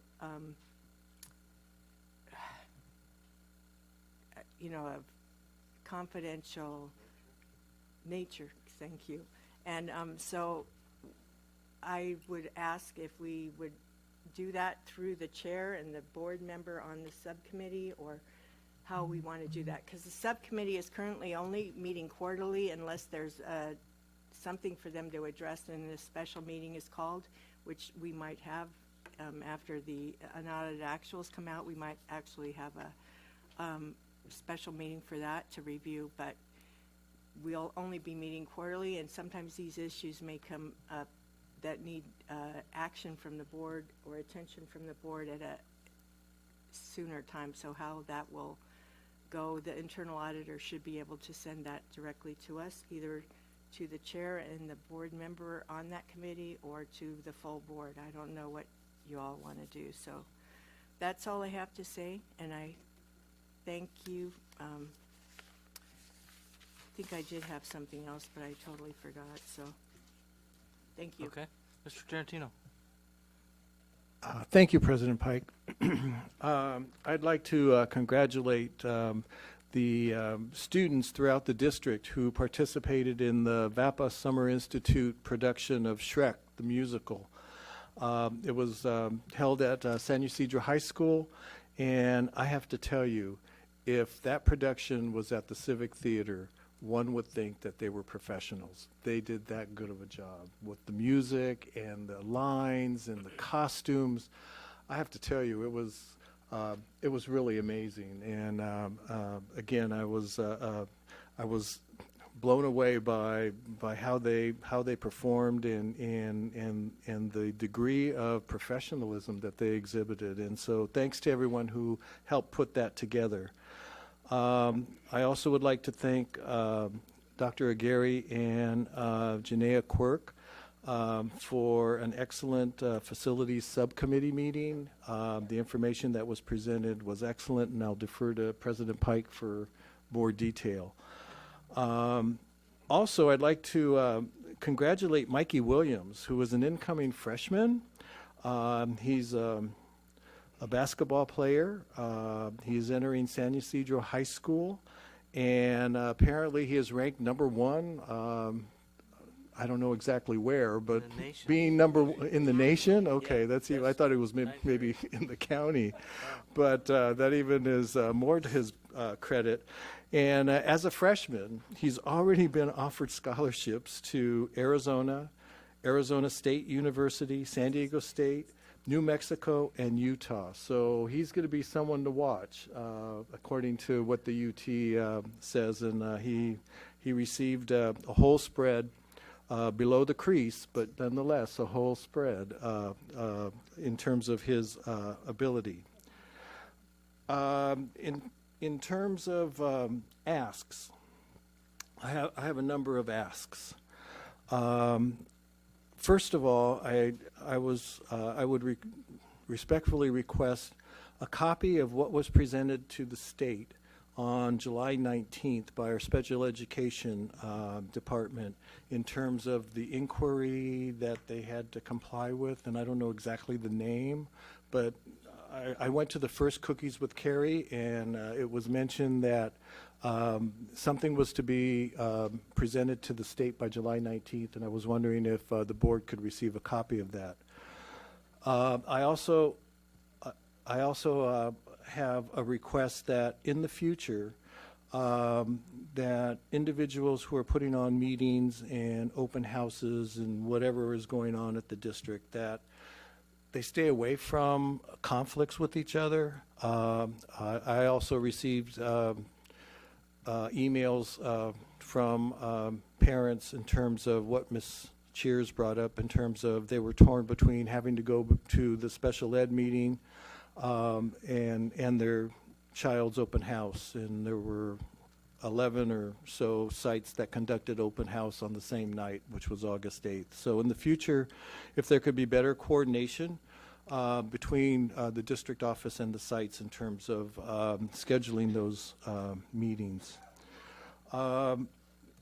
Also, I read in the UT that recently the Board of Supervisors adopted an ordinance that small cell wireless facilities be required to submit annual radio frequency reports for wireless carriers, that they comply with the FCC's maximum permissible exposure requirements for radio frequency emissions, and that they post signs at facilities warning of radio frequency emissions. And I'm wondering, are we considered a small cell wireless facility with our cell towers? And if so, what's going to be the implication of the ordinance that they just passed?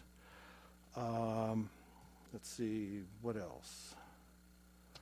I think that about does it. Thank you, President Pike. Thank you, Mr. Tarantino. Okay, first off, I have a couple requests. Number one, I heard you, Dr. Green. I heard the people from special ed, and I'd like to, number one, we've been talking to Dr. Glover, and obviously they're working on it, but we're going to send you emails. I'll ask the staff if they could send you an update, let you know what's going on, so we're not in the dark. I don't want to have any IEP lawsuits. I understand where that's coming from. It does cost us millions of dollars, but the fact of the matter is that apparently we're trying. We just can't get good people to apply for the job. But we hear you, okay? We hear all of you, and I just want to let you know that. And that's one of the foremost things on my mind. My son's trying to get into special ed too, so I understand where you're coming from. The second thing is that I'd like to request an update and see if what these seniors are saying from Bonita is a viable thing. Can we get, if the freshmen aren't using them, can we get them to the seniors and see that, you know, maybe we can do that? I'm not sure if staff can do it or not, but let's look into it, and if we can get it to them by the second semester, at least they'll have, I don't know, I know their deadlines are before January or whatever. But anyways, if I could have those two requests, that'd be great. On the lighter side, I did go to Hilltop High and Bonita Junior for their open houses, and both of them were very well attended. What I really was happy about seeing is every teacher from Bonita Middle was at their classroom. I've been to several of them, and always there's a teacher that doesn't show up or whatever, but I was very happy to see everybody was there, and the parents were there, and it seemed like a very positive outing.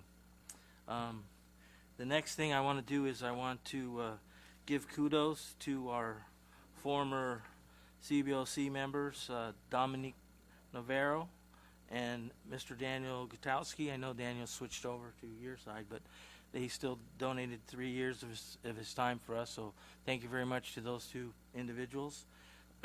And last but not least, I want to recognize the passing of a great Chula Vista resident, Chief Bill Winters. He was an awesome person. He was very good in the community. He did Little League, he did softball, I'm sure he did all kinds of stuff, plus be the chief, plus run our softball league and other things. He was the coach, and you don't want to argue with the chief, you know how that goes. Anyways, he will be missed. He was a great individual, worked for the Pioneers, he did a lot of work, and I just want everyone to know that he will be missed. And after that, I think we need a break. So let's take a 10-minute break, and we'll be back. Thank you.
you know, I think in completing the FAFSA is very important, but adding it as a graduation requirement, I don't know that that's something that, a path that we would go on down.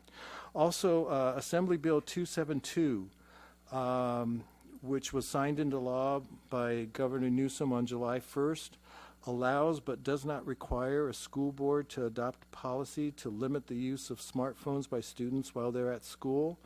If there's any discussion that comes up in your meetings with other groups throughout the county, see where they're going with that. It makes sense. Some of the circumstances that the law includes language barring schools from prohibiting students from possessing or using smartphones in the following circumstances: in case of an emergency, response to perceived threat or danger, when a teacher or administrator grants permission to a student to possess or use a smartphone, all of these other things. But see what other districts are doing to consider that kind of action. And that's all I had. Thank you. Thank you. Yes, Ms. Hall. I would also like to add a couple of things that sort of are on that level, because I met last month with a group, or there was a summit with a group of school board members across the county where we had presentations from a couple of, one from the alliance that is putting forward a ballot item in the next election. It's Schools and Communities First. They presented on, and it's basically addressing funding for different community service organizations as well as schools on the ballot and raising funds for that. There is another presentation by Raquel Madden and I believe his name is Gray from CSBA, the California School Boards Association, on their proposal for full and fair funding. You'll recall last year we adopted a resolution in support of full and fair funding for schools because currently we're at 41st in the nation. Can you believe it? California used to be in the top 10 in funding per student.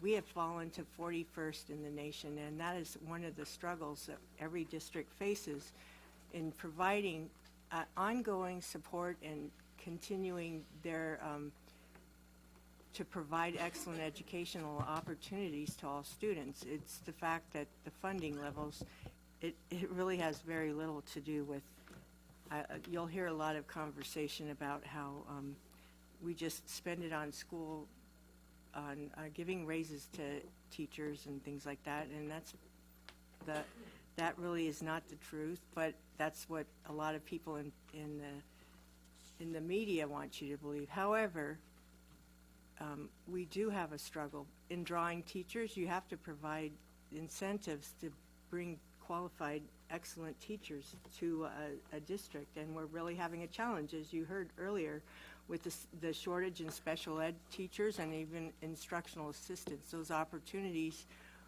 in order to be competitive and draw qualified people in, you have to be able to support them and continue that support.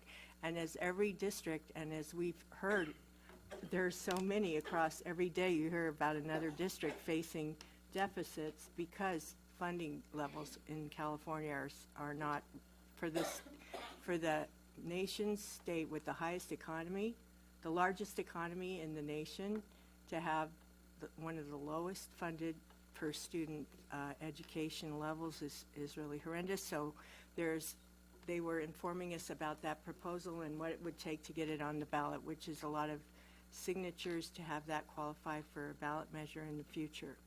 There was also, they also reviewed AB 1505, which is a reform on oversight for charter accountability for charter schools, and AB 1507, which both passed out of the Assembly into the Senate and were in, I believe, the Senate Appropriations Committee and were being modified as the days pass. So those are things to watch. Those would bring true accountability, oversight, and transparency regarding charter schools. I don't know if you've noticed, but there's been a significant number of articles recently in the Tribune and in other newspapers, LA Times, et cetera, about different charter school entities that have really taken away millions and millions of dollars from public education and put it into the into the pockets of the private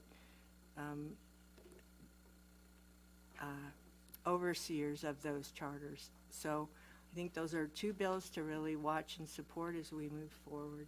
And I wanted to bring that up as we are talking about the legislation. And I thank you for your points, Mr. Tarantino, and I know Mr. Solis and I will stay on top of it. Thank you. Thank you. We don't need to vote on this, correct? So we'll move to G3. Pulled by Mr. Tarantino. Yeah, I had a question. Is this redesign or interior design service, is this based solely on aesthetics or some kind of data which improves the learning environment in the classroom? And the second question would be, is included in this design variation for the physical developments of students taken into account? And so this happens, then what? I don't know what the purpose, other than I don't. Is it going to be a showcase? Are other teachers going to go look at this classroom? I don't know exactly what it is. And Dr. then Alvarez, can you help them out?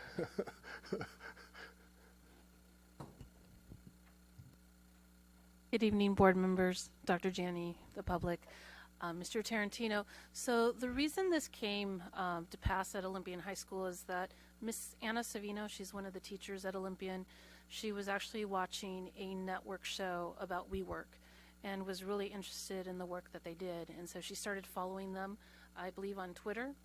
And she started looking at what they were doing in terms of designing classrooms of the future. She had her own students with her own funding actually come up with different designs and was publishing these, was putting them out in the internet. And WeWork actually contacted her and based on the student designs, designed a classroom for students' needs. They based it on what they thought they felt was a very productive work environment, but it was because Ms. Savino was out there and talking to her students about what worked best for them.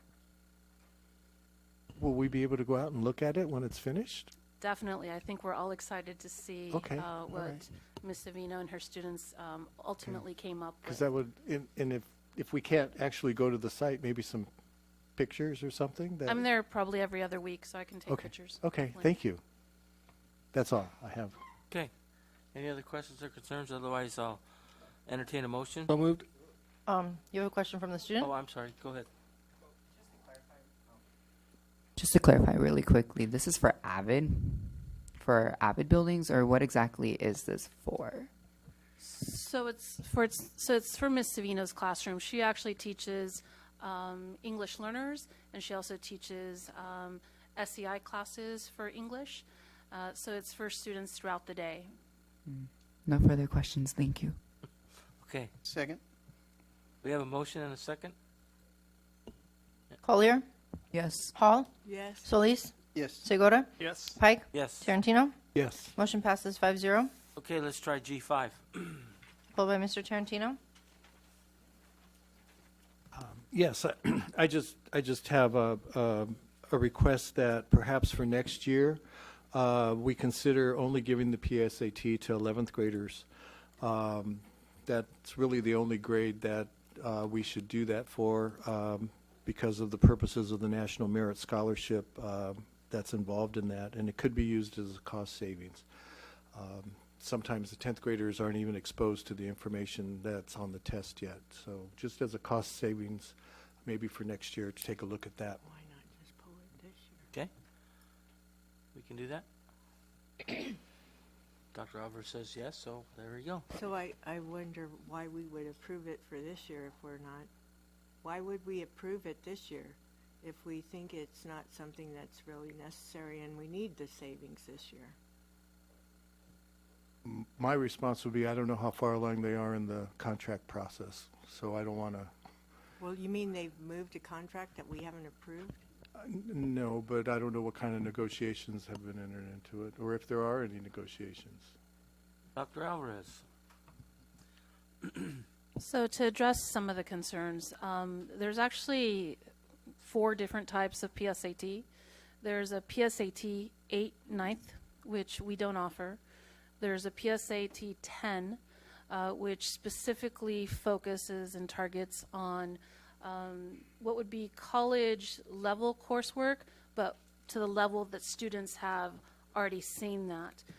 And then there's the PSAT National Merit Scholar, which is the 11th grade one, the one that we're most familiar with.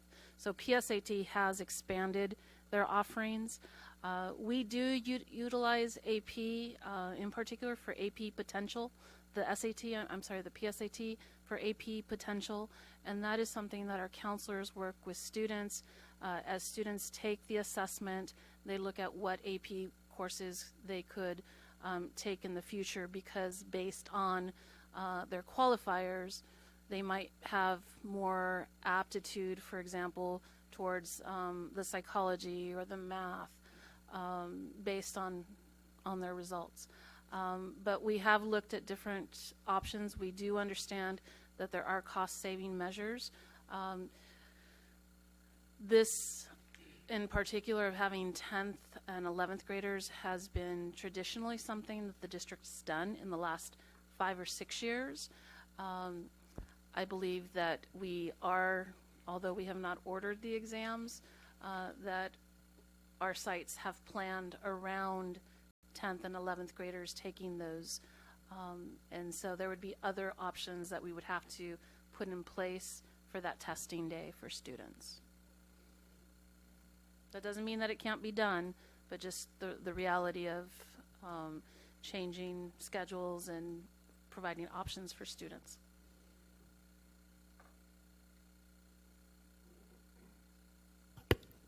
President Pike? Go ahead, Mr. Solis. What benefit have we seen from the 10th graders taking this test?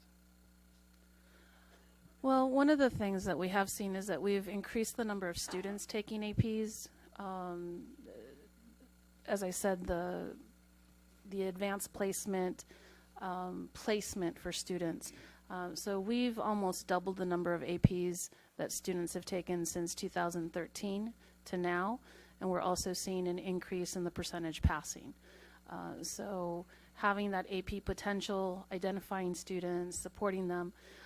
The other thing that this does help with, the SAT is a strenuous test. It's about 3 hours and 45 minutes.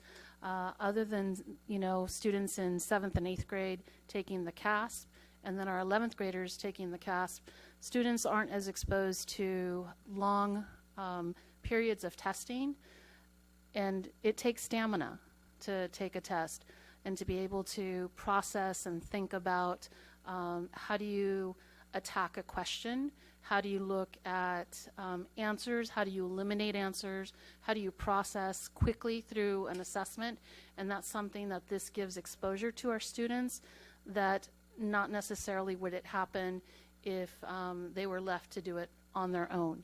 So this provides all of our students that access and opportunity. Mr. Tarantino.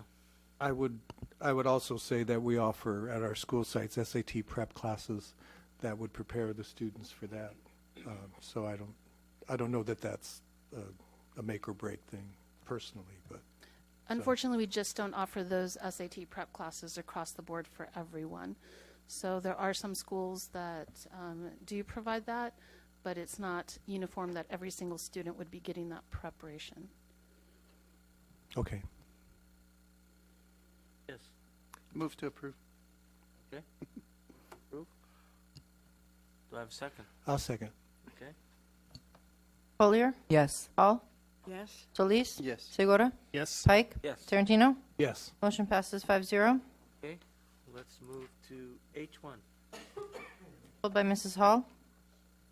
Yes, I would like to say thank you to staff for providing this speaker. The woman who was at the Welcome Back event, her name is in this item, if I could just locate it, Liz Murray. And the fact that it's provided free is excellent, so I appreciate that. Really good, an asset and a really good experience for our school community, I believe. So thank you. That's all I wanted to say. Okay. Any other comments or concerns? Otherwise, I'll entertain a motion to ratify this contract. I'll make a motion to ratify. Second. Collier? Yes. Hall? Yes. Solis? Yes. Segura?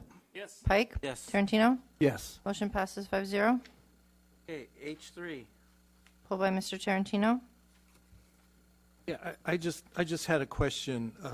If these tutors work with the content teachers of record, or are they just addressing the needs that the students verbalize when they go into the tutoring sessions? Dr. Fulcher, I'm sure you can answer that question.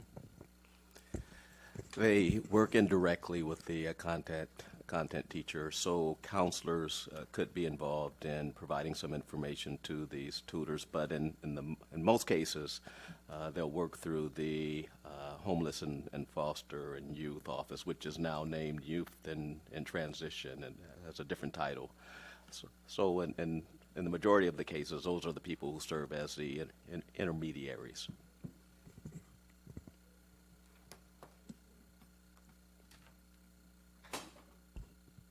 I'll move approval. Okay. Second.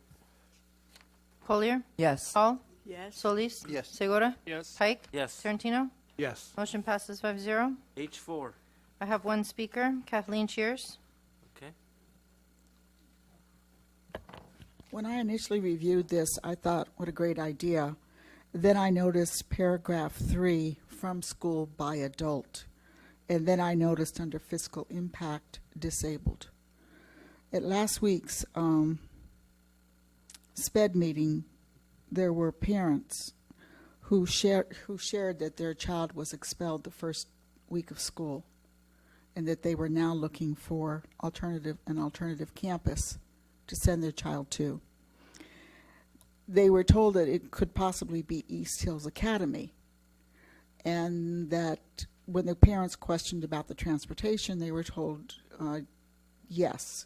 But then they kind of pushed it a little bit and were told, well, we're going to give the child a bus pass, transit pass. And the parent questioned, wait a minute, the child just basically totally destroyed a classroom, confronted a teacher, and you want me to put my child on a public bus. And then they said, well, we will give you a bus pass to go along with him. At which point the parents said, we have to work for a living. So my question is, and I did call Dr. Fulcher and ask him about this, but it just continued to weigh on my mind, and I would just like for the record to know, are we expecting any special ed child, whether they're homeless or not, to travel on a transit bus? And are we then offering to give the parents the ride as well? And I had shared with Mr. Tarantino, I don't prefer to do it in public, but if you want to share with the board members what I told you about my experience with my special ed daughter, it is the reason I have concerns about this. Thank you very much. Thank you. No further speakers. Okay. Any other questions or concerns? Otherwise, I'll entertain a motion to approve or ratify the service. Make a motion to approve. Second. Collier? I'll abstain. Hall? Yes. Solis? Yes. Segura? Yes. Pike? Yes. Tarantino? Yes. Motion passes 5-0. K2. K2, I have one speaker, Kathleen Shears. So I have a question about, I apologize, I should be more. I have a question about the donation for the boys soccer team. And my question is this. At Montgomery High School, there was a parent that donated $100 towards their son's team, and the coach was advised that that $100 would be split between the girls and the boys team. And so my question is that standard procedure with regards to donations for particular programs?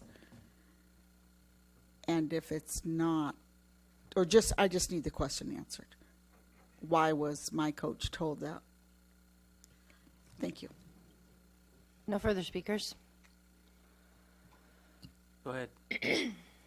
I could almost let Dr. Glover answer it too. I also, luckily, Yeah, I was we gonna have say, Dr. I Moore don't in the audience. But procedurally, we do work with each of our sites and talk about when they get donations in and they are donated to a male sport. We ask, or a female sport, but in particular, we ask, would they be willing to donate to the athletic program as a whole? Would they be willing to donate to the basketball, or in this case, the soccer program as a whole, so that it could be utilized across funds? From a Title IX perspective, fundraising is one of the 13 factors we look at whether we are providing an equitable environment for our female student athletes. And so we have put a number of procedures into place to ensure that we aren't just accepting donations and then the site itself is having to figure out how to offset the fact that the boys team raised $500. How is ASB going to come up with an additional $500 to give to the girls sporting teams to ensure that we have equalized the monies that have been donated? And so it is standard practice across every single donation that comes in to ask them not to say your donation will be split in half, but to say, would they consider making this a gender-neutral donation? Okay. Ms. Cheers, does that answer your question? Okay.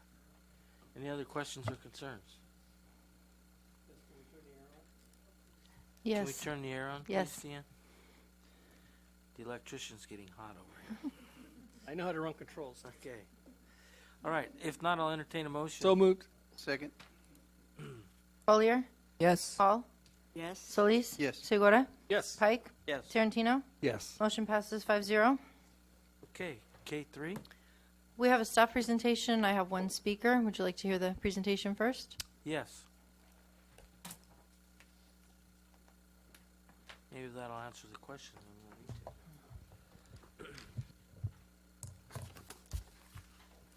So good evening, President Pike, Board Trustees, and Superintendent Janney. So what we'll be presenting tonight is the amended budget that was presented to the board back in June. And this is in relation to the governor's final approval that was done post action by the board. So what we'll highlight are the provisions of the 45-day budget, the specifics that were included in the governor's approved budget, and the information that the district incorporated to make those changes. So as I've shown in previous presentations, these are kind of the timeline and looking ahead and where we started from. So on June 24th, the board took action for the 1920 budget. 3 days later, the governor approved the state budget based on the education code. 45 days starts from that point in time, which is actually today. Today is the 45th day. And so we're presenting that to the board today. And then a new variable, and we'll touch upon this a little bit at the end of the presentation, is now between August 12th today and then December 9th was when we present the first interim to the board on the 1920 budget. We will have to present by October 8th a revised budget, given the recent communication from the county office. Okay. The specifics regarding the education code, this presentation, the way that the code is written, only requires that we make available for public review any revisions to revenues or expenditures based on the governor's approved budget. So we're presenting this information to the board and the public from a transparency standpoint, and it is a practice that the board that has been taken in the past to the board. So we have shared this with the County Office of Ed on the specifics. And so they've stated that it's not material, but we wanted, for the sake of transparency, to bring this forward. And so what is noted on this slide are the key elements that were highlighted in the governor's approved budget. The final where things ended, I know that when we looked back in the initial governor's proposal back in January, there was certainly some significant opportunity with funding regarding special education.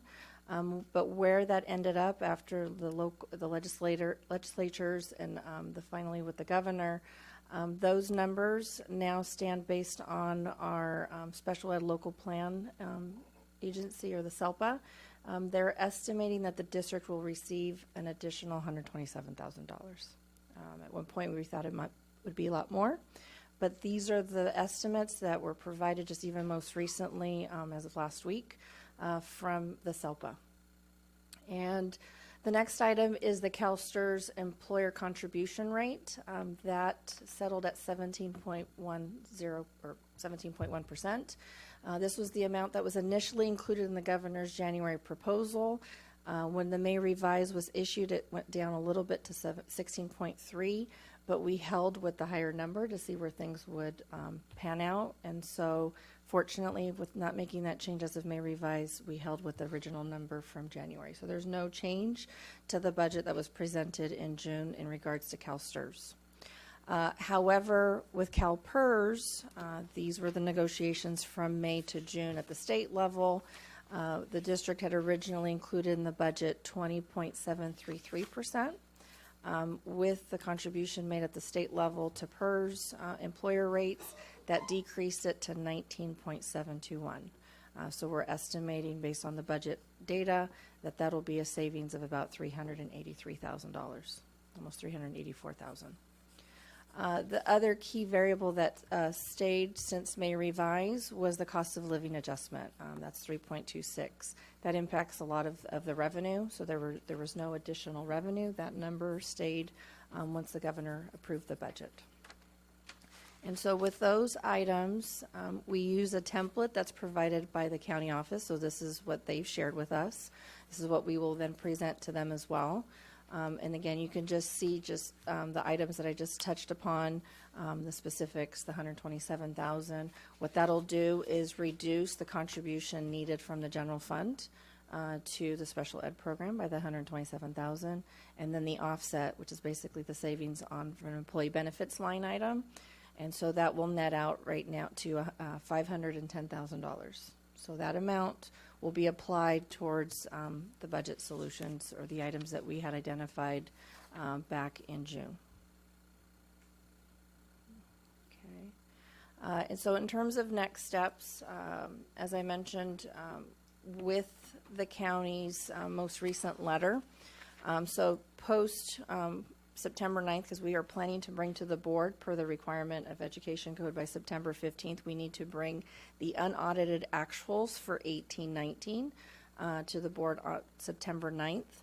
And then after that date, we will have to do a quick turnaround, similar to what was done last year, with a revised budget per the disapproval. So that'll be coming to the board before the statutory date of October 8th. And then we've got December 9th, we'll have our first interim of the 1920 budget, and then we'll also have the audited financials of the 2018-19 year. So at this point, before questions, I would like to highlight a few things, because there is a connection to this information here that was just presented in reference to the county office letter that was released late last week. A few key items that I wanted to note, and as Dr. Janney mentioned in her opening message, staff and Dr. Janney and I have not had an opportunity to review, or we were not privy to some of that information that related to our budget.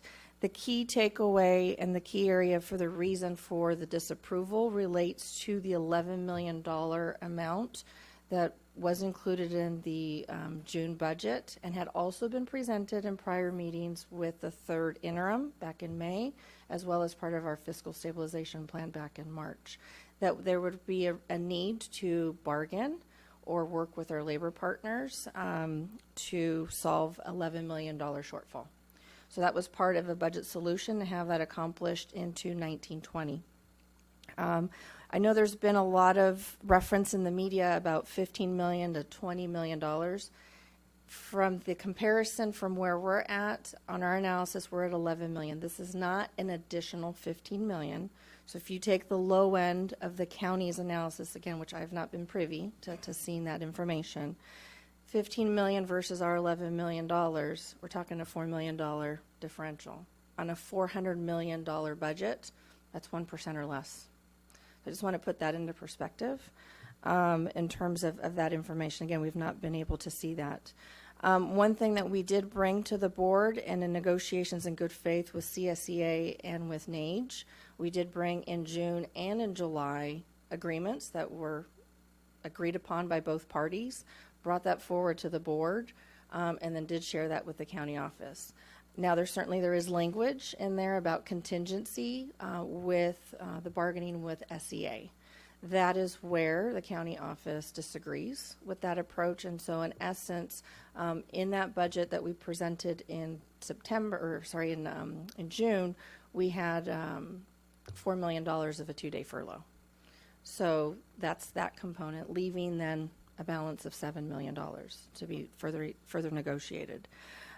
They highlight in terms of being transparent with the district's financial position.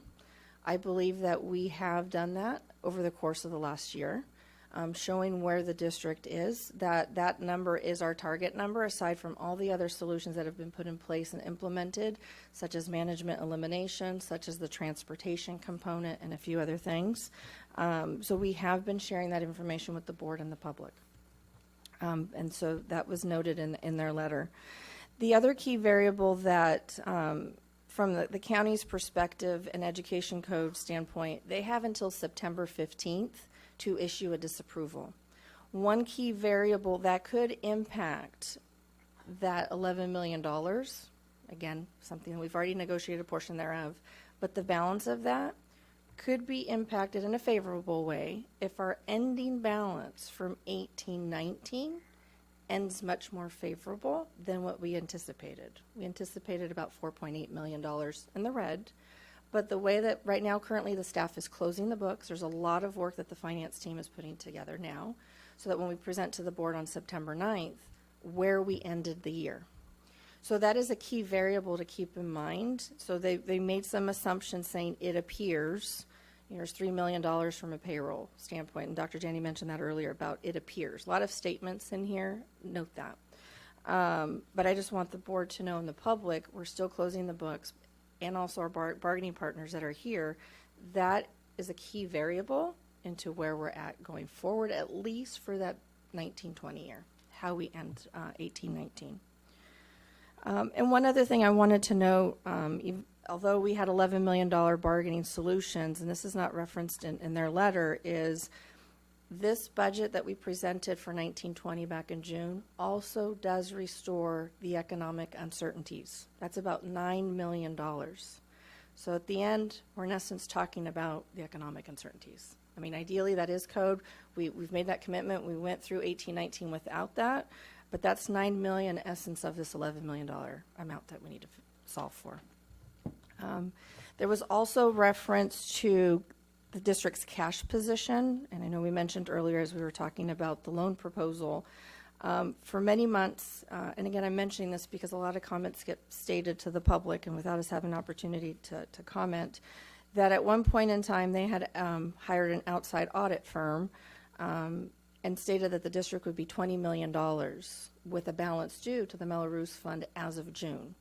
However, over the course of the last few months, I've been updating the board as to where we're at. Things fluctuate based on the cash receipts that we received, timing of payments to vendors and others. We ended the year, the district ended the year at $12 million. So that's a difference of what was stated versus where our actuals ended. $8 million, that's significant. As we mentioned earlier, and we've said along over the course of the last few months that it would be a compliance finding. The other thing that I want to mention is that along with cash, and they did reference that we've made significant improvements in that area, The cash balance that, or the opening liability that the district had from general fund to Fund 49, the Melrose, was $36 million. By ending at end of the year by $12 million, it was directly correlated to the fact that the district and the board approved this early retirement program. By having the opportunity to manage those positions from January until June, provided the cash savings, also from a financial standpoint in terms of the budget, but from a cash savings, it minimized the amount of payroll that went out. So that helped pay off that obligation, but that's directly correlated to that. There was reference in regards to the early retirement program that data has not been provided over the course of the last few months, since November, September, that a lot of things were done in haste and that we had not provided information. Both myself and Dr. Glover have provided on numerous occasions to Dr. Scavarna and to Mr. Simonson various reports on certificated staff, where we stand as of December, especially with this being very unique for the district, implementing a mid-year retirement. So tracking all of our certificated staff, and then also in May there was a meeting held at the county office with Dr. Glover was in attendance, and he walked through all of our classified positions, showing who left and how those positions are vacant and where we stand. So I feel from my standpoint, I know I'm sharing this in a public setting, but it's very unfortunate that I'm having to do that without an opportunity to have a dialogue with the county office. But I think it's important for me to relay that to you, to all of you, as well as the public, as to where we stand. One other piece that I think is very critical for the work that myself and the management team and the staff are doing in fiscal services is comments about intentionality. There are quite a few comments throughout saying intentionality of not providing certain transactions, certain details. Our director and myself and staff have been very transparent in providing the information. If there needed to be seeking of clarification, that should have been addressed. We are not intentionally leaving out any information. Now, if there's opportunities, let's certainly discuss that, but not in terms of intentionality. That's a very key word that carries a lot of weight in the matter of all the different financial matters that the district is now under in terms of outside parties. So I just wanted to stress that piece publicly. And I just want to note, in terms of the Fiscal Services Division as a whole, Finance Department, Accounting Department, and Purchasing Department, they've been working diligently, very hard since this all came to fruition in September when the district presented this matter to the county office. And yet in none of their letters there's been any mention. As of February, they shared a letter about revoking the fiscal accountability for the district. What that entails is all vendor warrants. So now in addition to payroll, because they process the payroll, but all vendor warrants have to be, they're issued by the district, but have to be reviewed and audited by the county. So we had an implementation process from February to July, because this was to become effective at July 1st. So it has been a collaborative effort with finance, accounting, and purchasing, and we made that happen as of July 1st. So that has been a tremendous effort, given the volume of transactions that this district processed, but that has not been mentioned. So that was in addition to all of our day-to-day work. So that was, I just wanted to comment on that as well, because that is part of our work with the county office. So we have been implementing things along the way, including that. So are there any questions? Would you like to hear the speaker before board discussion? Yeah, let's have one Okay. board. You want? I'll wait till after. Okay, you want to wait? Okay. Kathleen Cheers. These meetings are kicking my butt. A few comments regarding the budget. I would like a short explanation of the $79 million on this. The average community member hasn't a clue as to how to read or understand this budget. It's not your fault, it's just simply fact. Where is Mr. Scavarna? He is supposed to be the financial guru overseeing our budget decisions. Is he not overseeing the budget as well? Where's the county? If they have concerns, why not come down and do a presentation? Explain it to us, the taxpayers, versus putting it out to the media. After all, we do pay their salaries. You know, I'm the first one to remind everybody of that. The county heralded our new CFO and Mr. Scavarna. You now have a good team in place. So what happened? I do not for 1 minute believe Dr. Salkeld is anything short of stellar and of the highest integrity. It is crystal clear, based on the community comment, we are more than frustrated regarding this whole back and forth. I have this evening witnessed comments that are reminiscent of yesteryear with regards to the passion. While not wanting to pile on, but it is important, regarding special ed funding, please understand someone, anyone, needs to give this community the respect of speaking the truth about our sped ed students being placed in general ed and the alleged manipulation of IEPs to parents who are signing off on changes they do not fully understand, as well as IEPs not being followed. Regarding Eastlake High, I was advised during the break that SPED leadership, not Dr. Fulcher, allegedly recently stated, we're going to let this play itself out. I appreciate the Eastlake parents telling me at that last week's meeting, there was an entire table of them. They are looking, and this isn't the doctor that spoke, this is the other people. They are looking at a lawsuit. But they made it perfectly clear to me that this is not just about their kids, meaning the East Side kids. This is about the entire Sweetwater SPED population. And I would just like to go on record as a very verbal community member of the respect that I have for those parents in not just being concerned with their students. And I know that we are better than what we are seeing. And I would implore you, you trustees, start talking to some of these teachers that come to these meetings. Go to the sites, talk to the SPED teachers. Ask them for yourselves what's going on. Thank you. Thank you. No further speakers. Ms. Hall, you had a question? I'd like to, I have a couple of questions for Dr. Salkeld. Dr. Salkeld, we adopted a budget in June, and for instance, in the prior year, the budget that was adopted, when the revenues come in differently, lower than what you anticipated, what is the transactions that are taking place to correct that or to bring it back and bring it into balance with what's expected?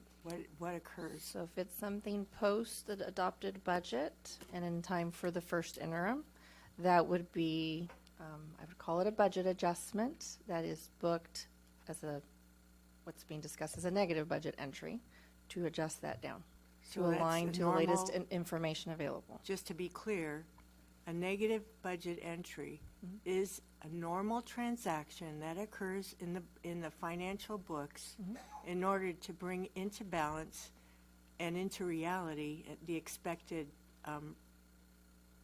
to reduce the budgeted expenditures so that you're not out of balance with your expected revenues. Either way, it could be So a that's negative a normal revenue transaction. or a negative to expenditure. So because- much of what started this whole conversation when we had FICMAT here in front of us with and the tone they brought was really pretty much looking at normal transactions. We didn't hear any explanation about what they didn't give us specifics behind that. They just drew out a number and made it sound like it was really something terrible.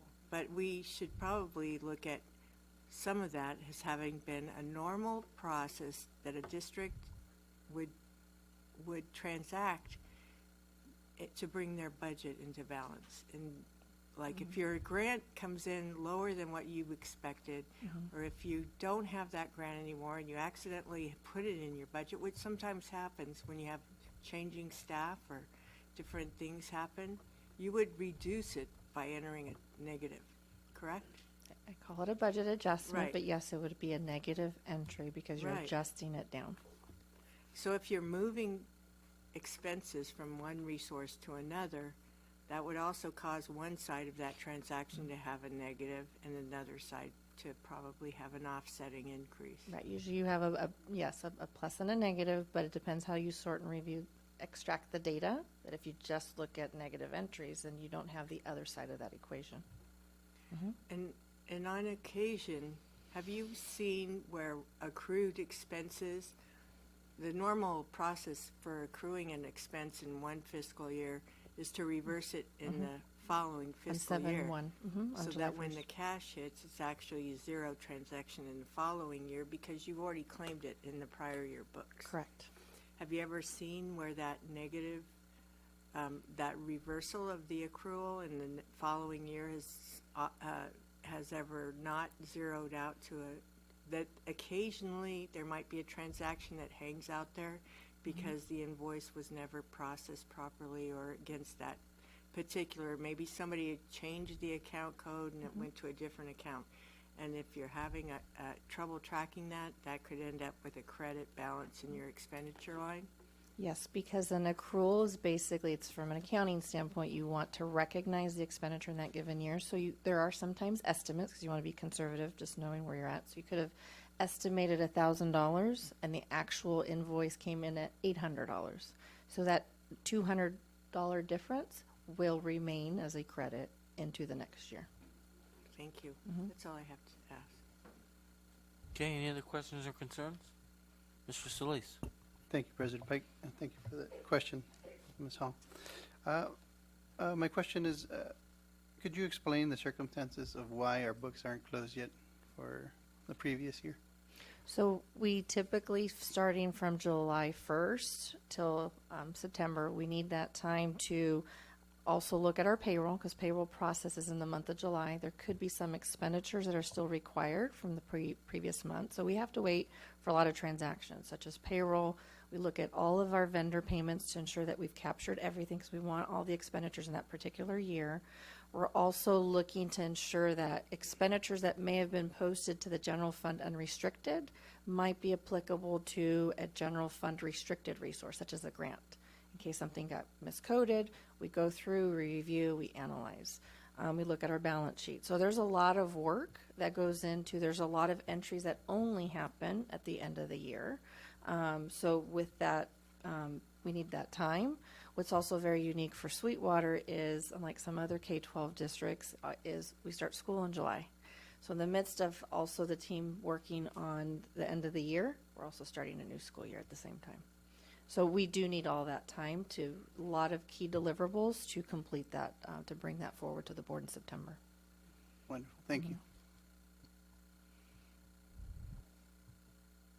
Mr. Tarantino.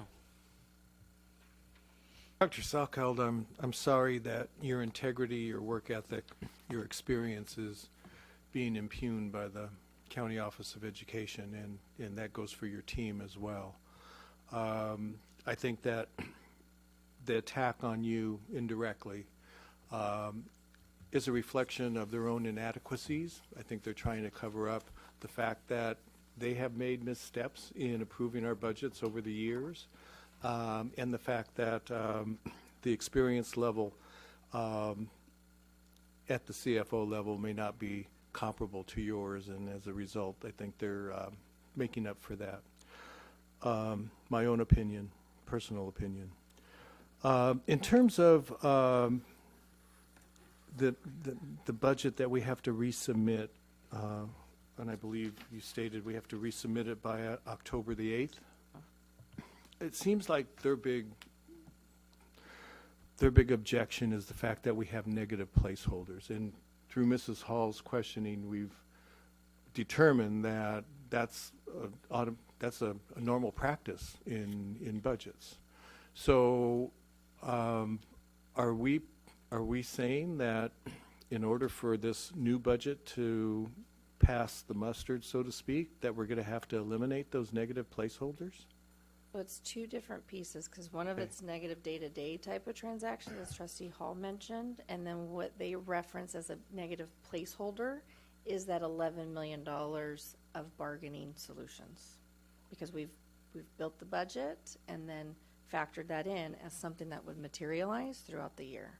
So that's a different placeholder.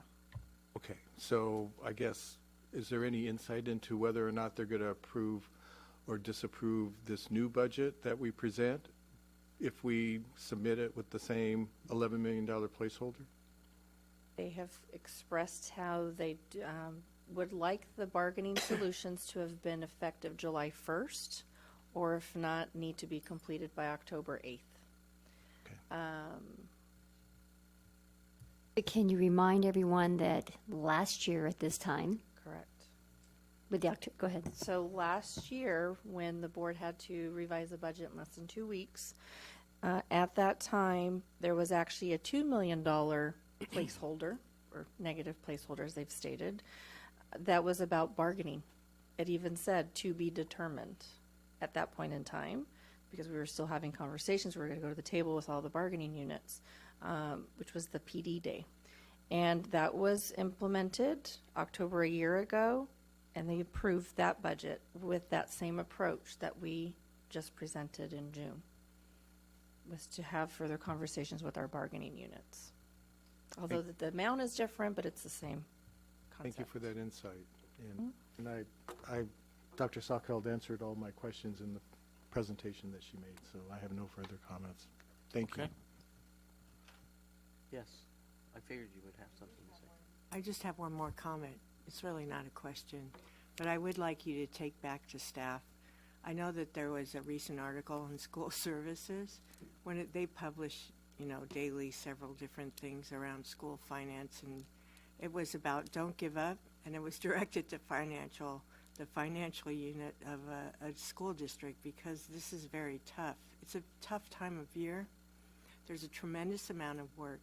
And one of the reasons why I asked a few months ago about what the cost of having a year-round school district really, what is the impact and cost of that? Part of the cost is in the stress on humans, because this is a very stressful time at any point for a school district that is not year-round, but having that extra work all piled on, plus all the inquiries and the extra documentation that is being required of them, I just want them to know that it's not unrecognized, and that we truly appreciate it, and it really is.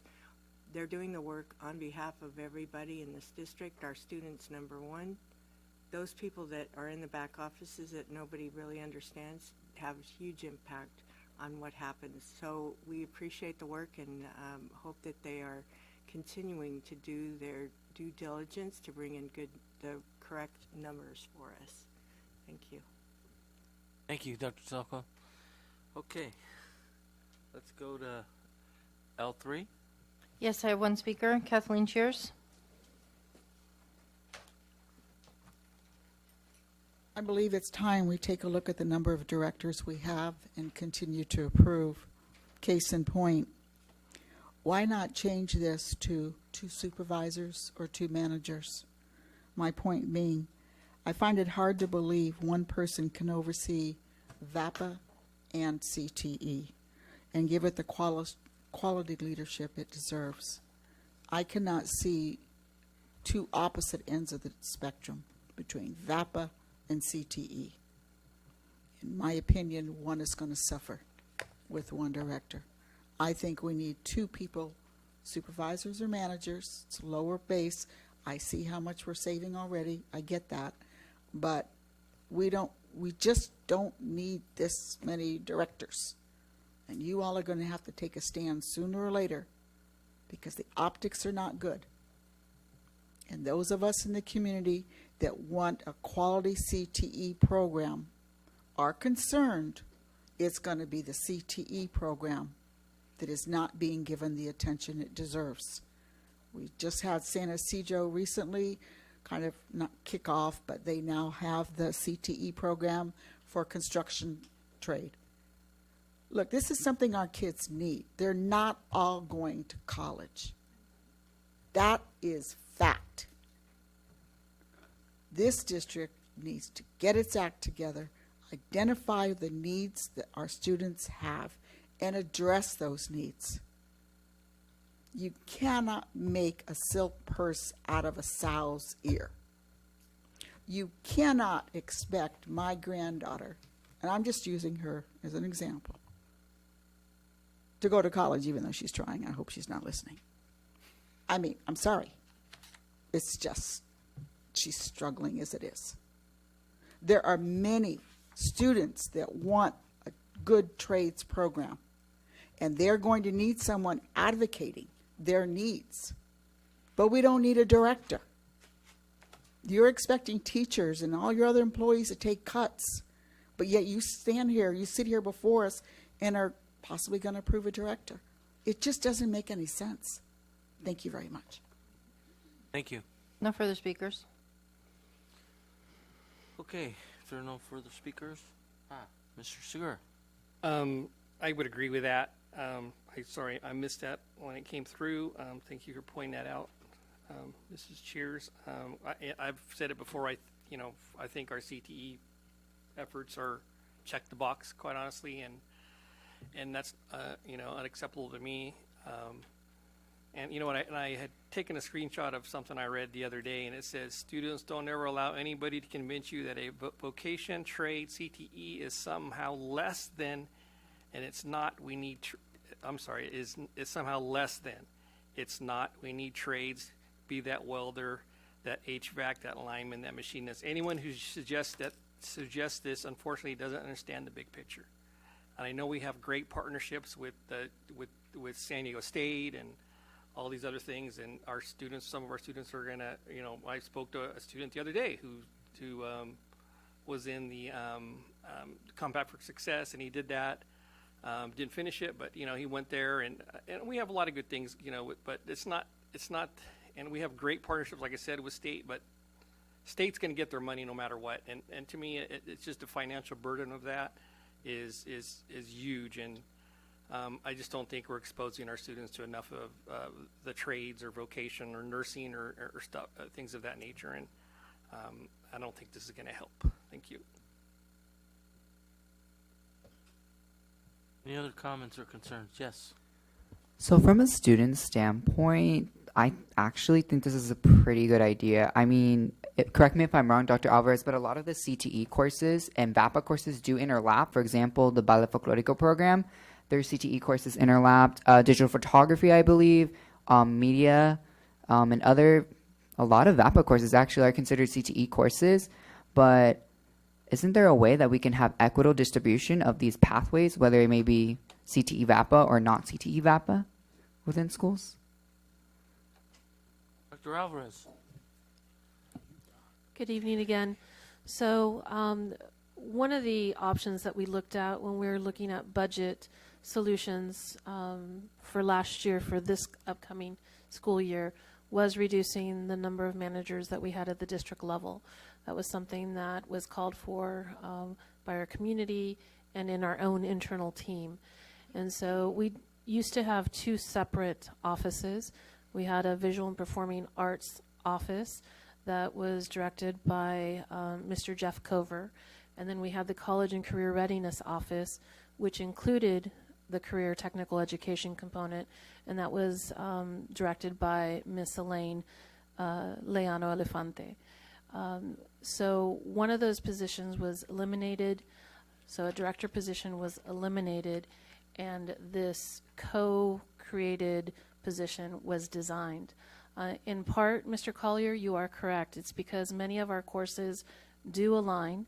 The way that teaching and learning is organized is that we have an executive director, Ms. Lisa Raga, who oversees all of the instructional components. And then we have, under her auspice, we have what used to be college and career readiness and visual and performing arts. Now with Mr. Cover, that would be a joint office. Within that office itself, we do have people that specifically support what would be considered the career technical education aspect. However, Mr. Collier, as you pointed out, many of our courses in CTE are arts courses. In fact, we're one of the few districts that does not only have approved art courses, but are approved as UC accepted courses. because of the combination and the way that we've been working collaboratively together. So it was a way to still maintain a high level of support for our students. We have over 24,000 students that participate in the arts, and we have equal numbers in terms of CTE. We wanted to make sure that we were able to afford students both types of pathways and supports. No further questions. Thank you. Thank you for that comment. Okay, I'll entertain a motion to approve. So moved. So moved. I'll second. Okay. Collier, Yes. Hall, Yes. Solis, Yes. Segura, No. Pike, Yes. Tarantino. Yes. Motion passes 4 yes, 1 no. M2. I have one speaker, Kathleen Shears. I continue to have concerns about the aquatic center, Mar Vista High School. I raised those concerns at the facility subcommittee meeting recently. I would like to commend President Pike and Mr. Tarantino for a very vigorous meeting in which they allowed a certain purple-haired lady to vent several times, and they took my comments as they were intended as constructive criticism, let's say. I would also like to praise Ms. Quirk and Dr. Aguirre for the new reporting system that they showed the community and the members. Ms. Quirk is worth her money. She's definitely worth her money.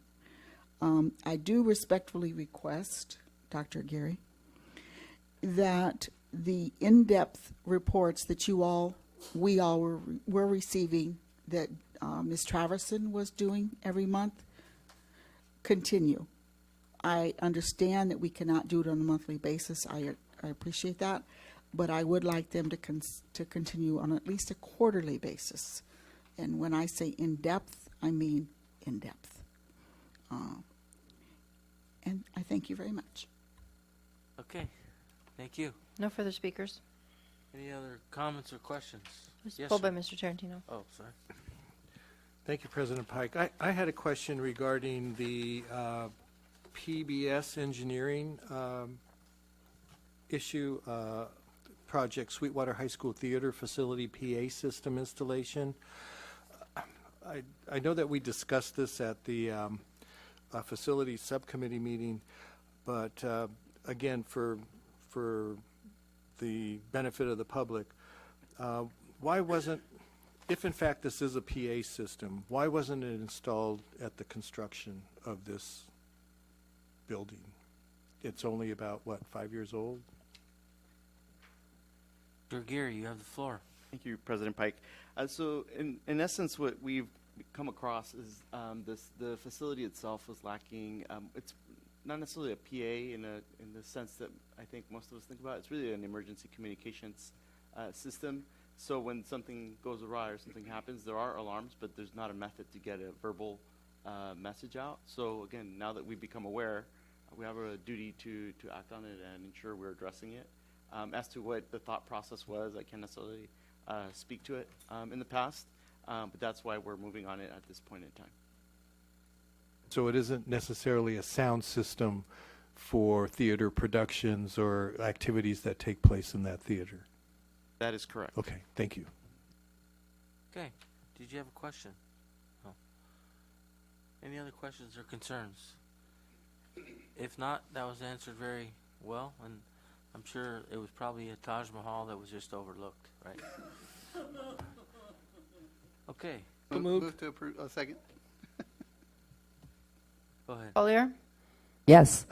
Yes. Solis, Yes. Segura, Yes. Pike, Yes. Tarantino. Yes. Motion passes 5-0. And Q2. Pulled by Mr. Tarantino. Basically, I don't have a problem with this. I just, for the benefit of the public, how is this going to be paid back? Okay, so in response to the inquiry, this was a resolution that the board took action in June. So this relates to the county treasury loan. And so these are the specific documents and wording that we have to follow. They just wanted us to make a few clarifying changes from them because of the numbers. What the district will be doing is paying the loan back via the property taxes that are issued. So periodically throughout the year, we might get some supplemental taxes, $1,000 or $1 million or $2 million perhaps a month. They will, in essence, intercept those dollars to repay back. And then in December is when we have, the district receives one of the largest, along with April, the other cash inflows with property taxes. The county treasurer will take those monies as a form of repayment. Okay. They've provided us, in essence, a repayment schedule. Okay. Based on property taxes. Okay. Thank you. That's all I have, President Pike. Okay. Any other questions or concerns? Otherwise, I'll move to adopt. Are you making a motion? Or are you asking for I one? am I'll making. make a motion to adopt. Would that be a I'll second? Thank you. Collier? Yes. Hall? Yes. Solis? Yes. Segura? Pike? Yes. Tarantino? Yes. Motion passes 5-0. Mrs. Cheers, you can go home. Meeting's over.